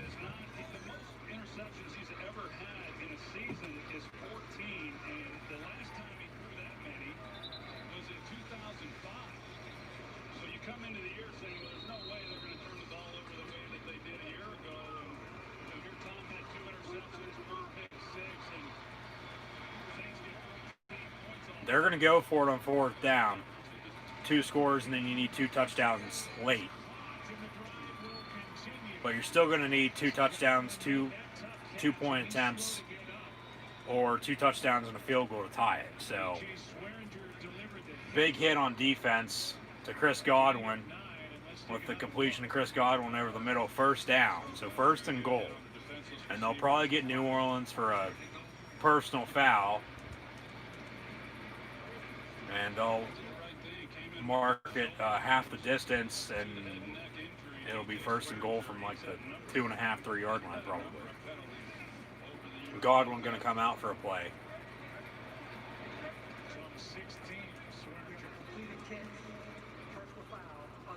Catch, personal foul, unnecessary roughness, half the distance, automatic 1st down, 1st and goal. So you really spot the ball. Pretty much playing in the wrong era. You know, if he had played back when I was playing or back with Ronnie Lott, I mean, he was one of those intimidators. That's the style that Swearinger plays. They need to score. They need some points. It just doesn't work for today's game. He's had a hard time, even though he tried doing everything he could. I don't fault him there at all. He's had a hard time. The ball going to be at the 2.5 yard line. 1st and goal. Empty set. Maybe a quarterback draw from Brady. Or a fade.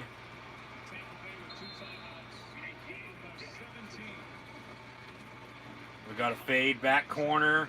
It's caught, but was he in bounds? They say touchdown. Mike Evans finally with his first reception from a few yards out for a touchdown.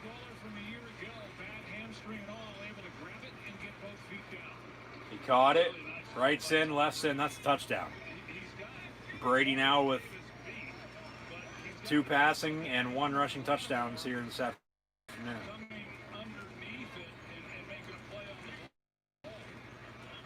And they're going to go.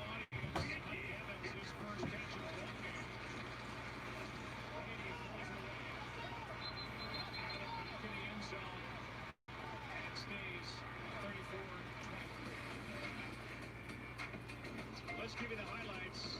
First possession, Brady, the Bucs ends up in the end zone as Brady took it in, but then the Saints took over the ball game. 2-point was no good. So it's an 11-point ball game, 34-23. They still need 2 touchdowns. Or they need a touchdown and a 2-point and a field goal still. And there's not a lot of time left. 2:41. Well, the 2-minute warning. Bucs still have 2 timeouts, but I mean, the Saints pick up a 1st down. You know, this game's over. And Buck just said that they welcomed the new audience, so I'd assume Cardinals-Niners is over with. And then the Charger-Bengal game was on CBS, so this is the last game of the day until Sunday Night Football within the next hour with Cowboys and Rams from the new SoFi Stadium in L.A. Onside kick, yeah, you need one of those too. New Orleans is going to recover at midfield, and now when are they going to use their timeouts? Before the 2-minute warning, after the 2-minute warning? I mean, if they can get a 3rd down stop, if they call their 2 timeouts here on the next couple plays, get a 3rd down stop before the 2-minute mark, potentially get the ball back with 150, somewhere in that range. Drive and score.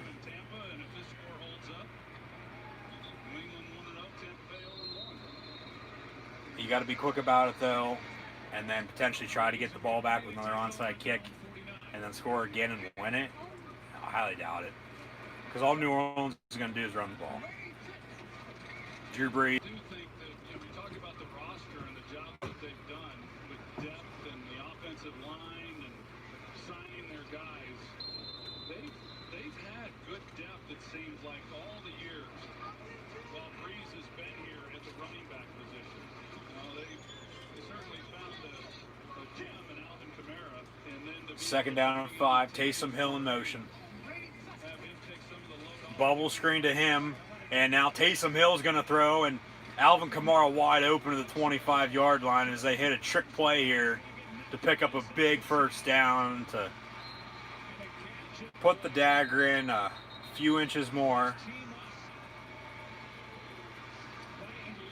And we're going to have a first down and goal for the Saints.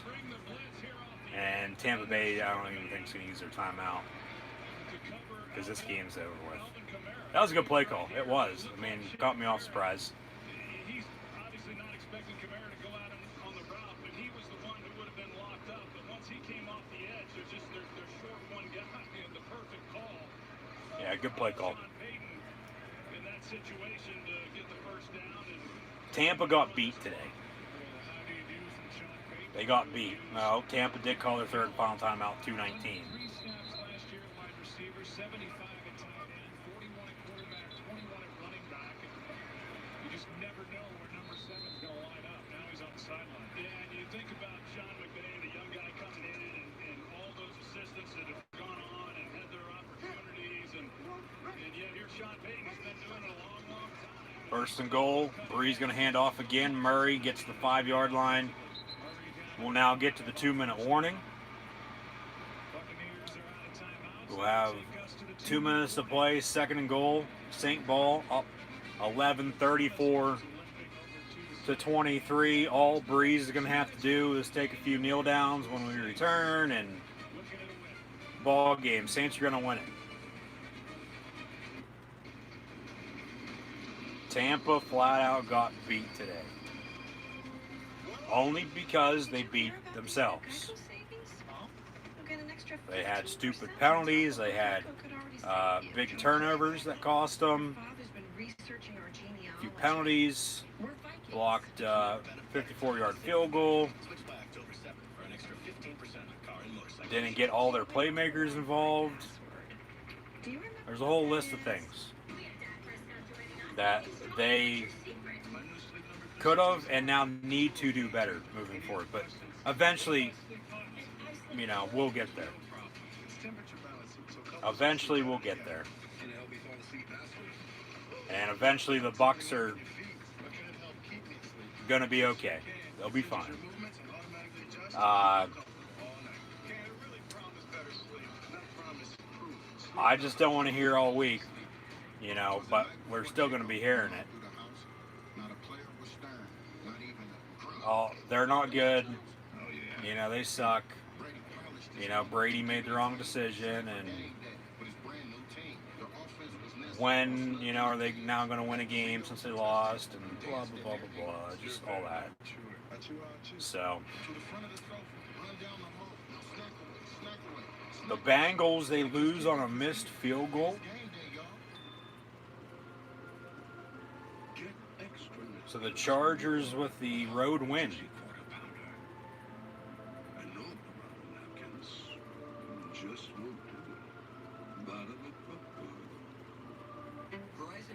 So yes, this is now the final game of the afternoon before Sunday Night Football begins, with the Cowboys and Rams. So some more final scores. Chargers 16-13 over the Bengals. 24-20 Cardinals over the 49ers. That was a big surprise. So Cowboys, Rams tonight, Sunday Night Football. And then tomorrow night, Monday Night Football, Steelers, Giants, and Titans, Broncos.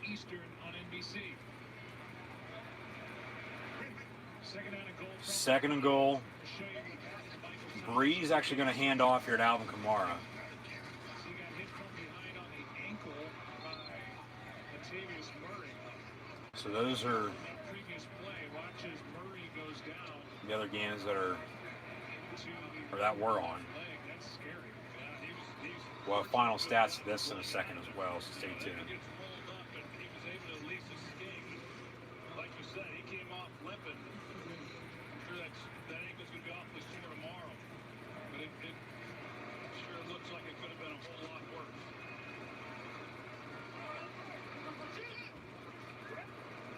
Third down and goal now. 3rd and goal. And Taysom Hill out of the gun, going to be brought down at the 1-yard line. So they're going to have to kick field goal.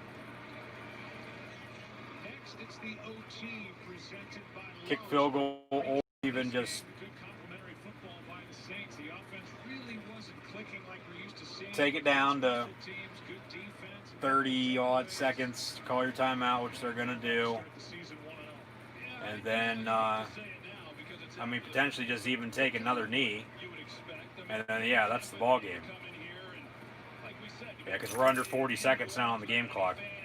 So they'll call a timeout here came out, but early in the season, with 29 seconds officially. continuity like New Orleans has, and like we saw with Seattle today and some others, that it's a lot to overcome when you're a new team with a lot of new faces. 27, I mean, yeah, you can take a knee, but Tampa's going to want the ball back then. Unless they say, okay, this is over. Because they know it's over. Or you kick a field goal, or you try to run around and take off 27 seconds until they hit 0. But 27 seconds is way too much time to run around, you know, and try not to get tackled. It's not like there's 5 seconds. Still bullish on the Tampa Bay Buccaneers. I mean, I really am. And I would not be surprised. It's only week 1, folks. The Bucs lose. It's not the end of the world. This is a good football team in New Orleans, and they're going to They beat themselves today. They did. They had too many costly mistakes. The penalties hurt them. The turnovers hurt them. Just everything that didn't go their way today just is the reason why they ended up losing. Taysom Hill in motion. The Saints are going to go for it. Toss play top of your screen. Alvin Kamara. He's going to reach for the goal line, and he gets in. Touchdown, Saints.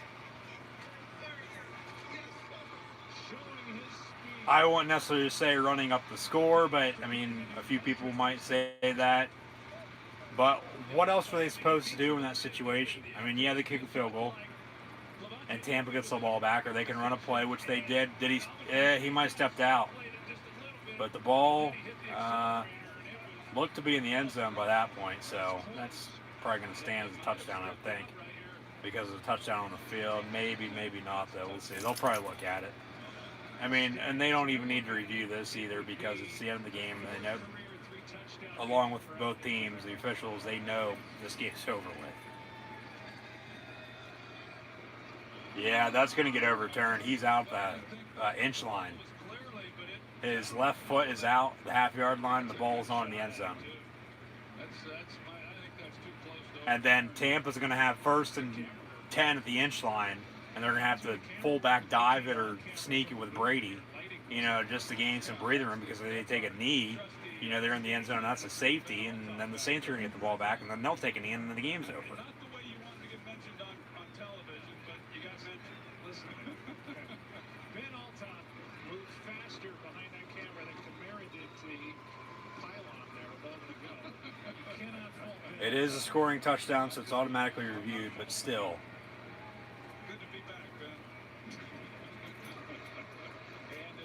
Stat-wise, Tom Brady going to finish 23-36 for 239, 2 passing touchdowns and 2 interceptions. Also had a rushing touchdown, the lone Buccaneer rushing touchdown. Ronald Jones had 16 carries for 55 yards. They do need to get a better running game going. They're doing well, but they got away from it. And then, like I said, on top of all the other miscues they had They didn't get all their playmakers the ball. They did not get their playmakers the ball when they needed them to. And they got away from the run. And they didn't get back to it when they needed to either. Chris Godwin, 6 catches for 79 yards. Miller, 5 of 73.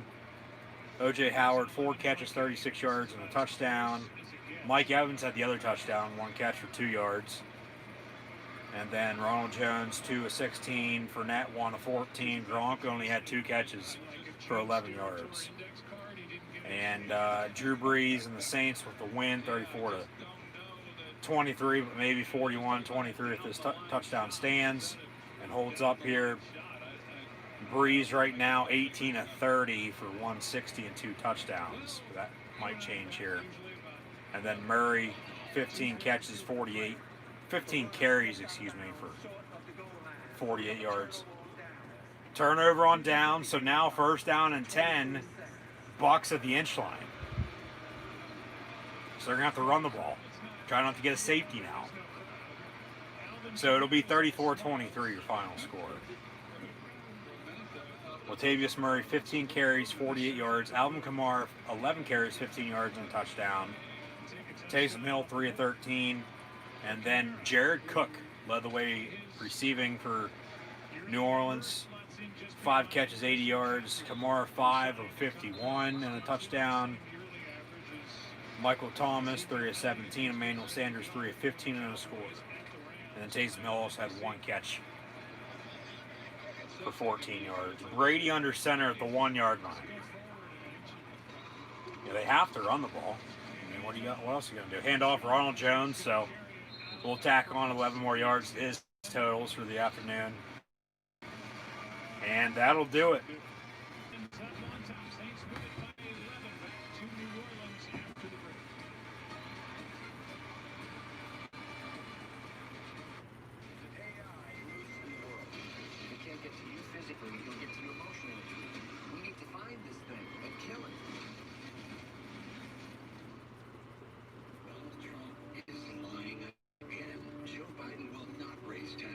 Final score, New Orleans 34.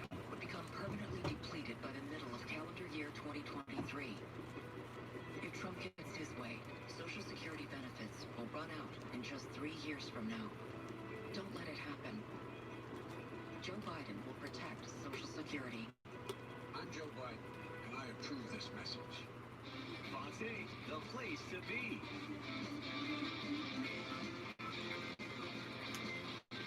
Week 1 in the books, minus Sunday night and Monday night football. Final score, once again, New Orleans 34, Tampa Bay 23.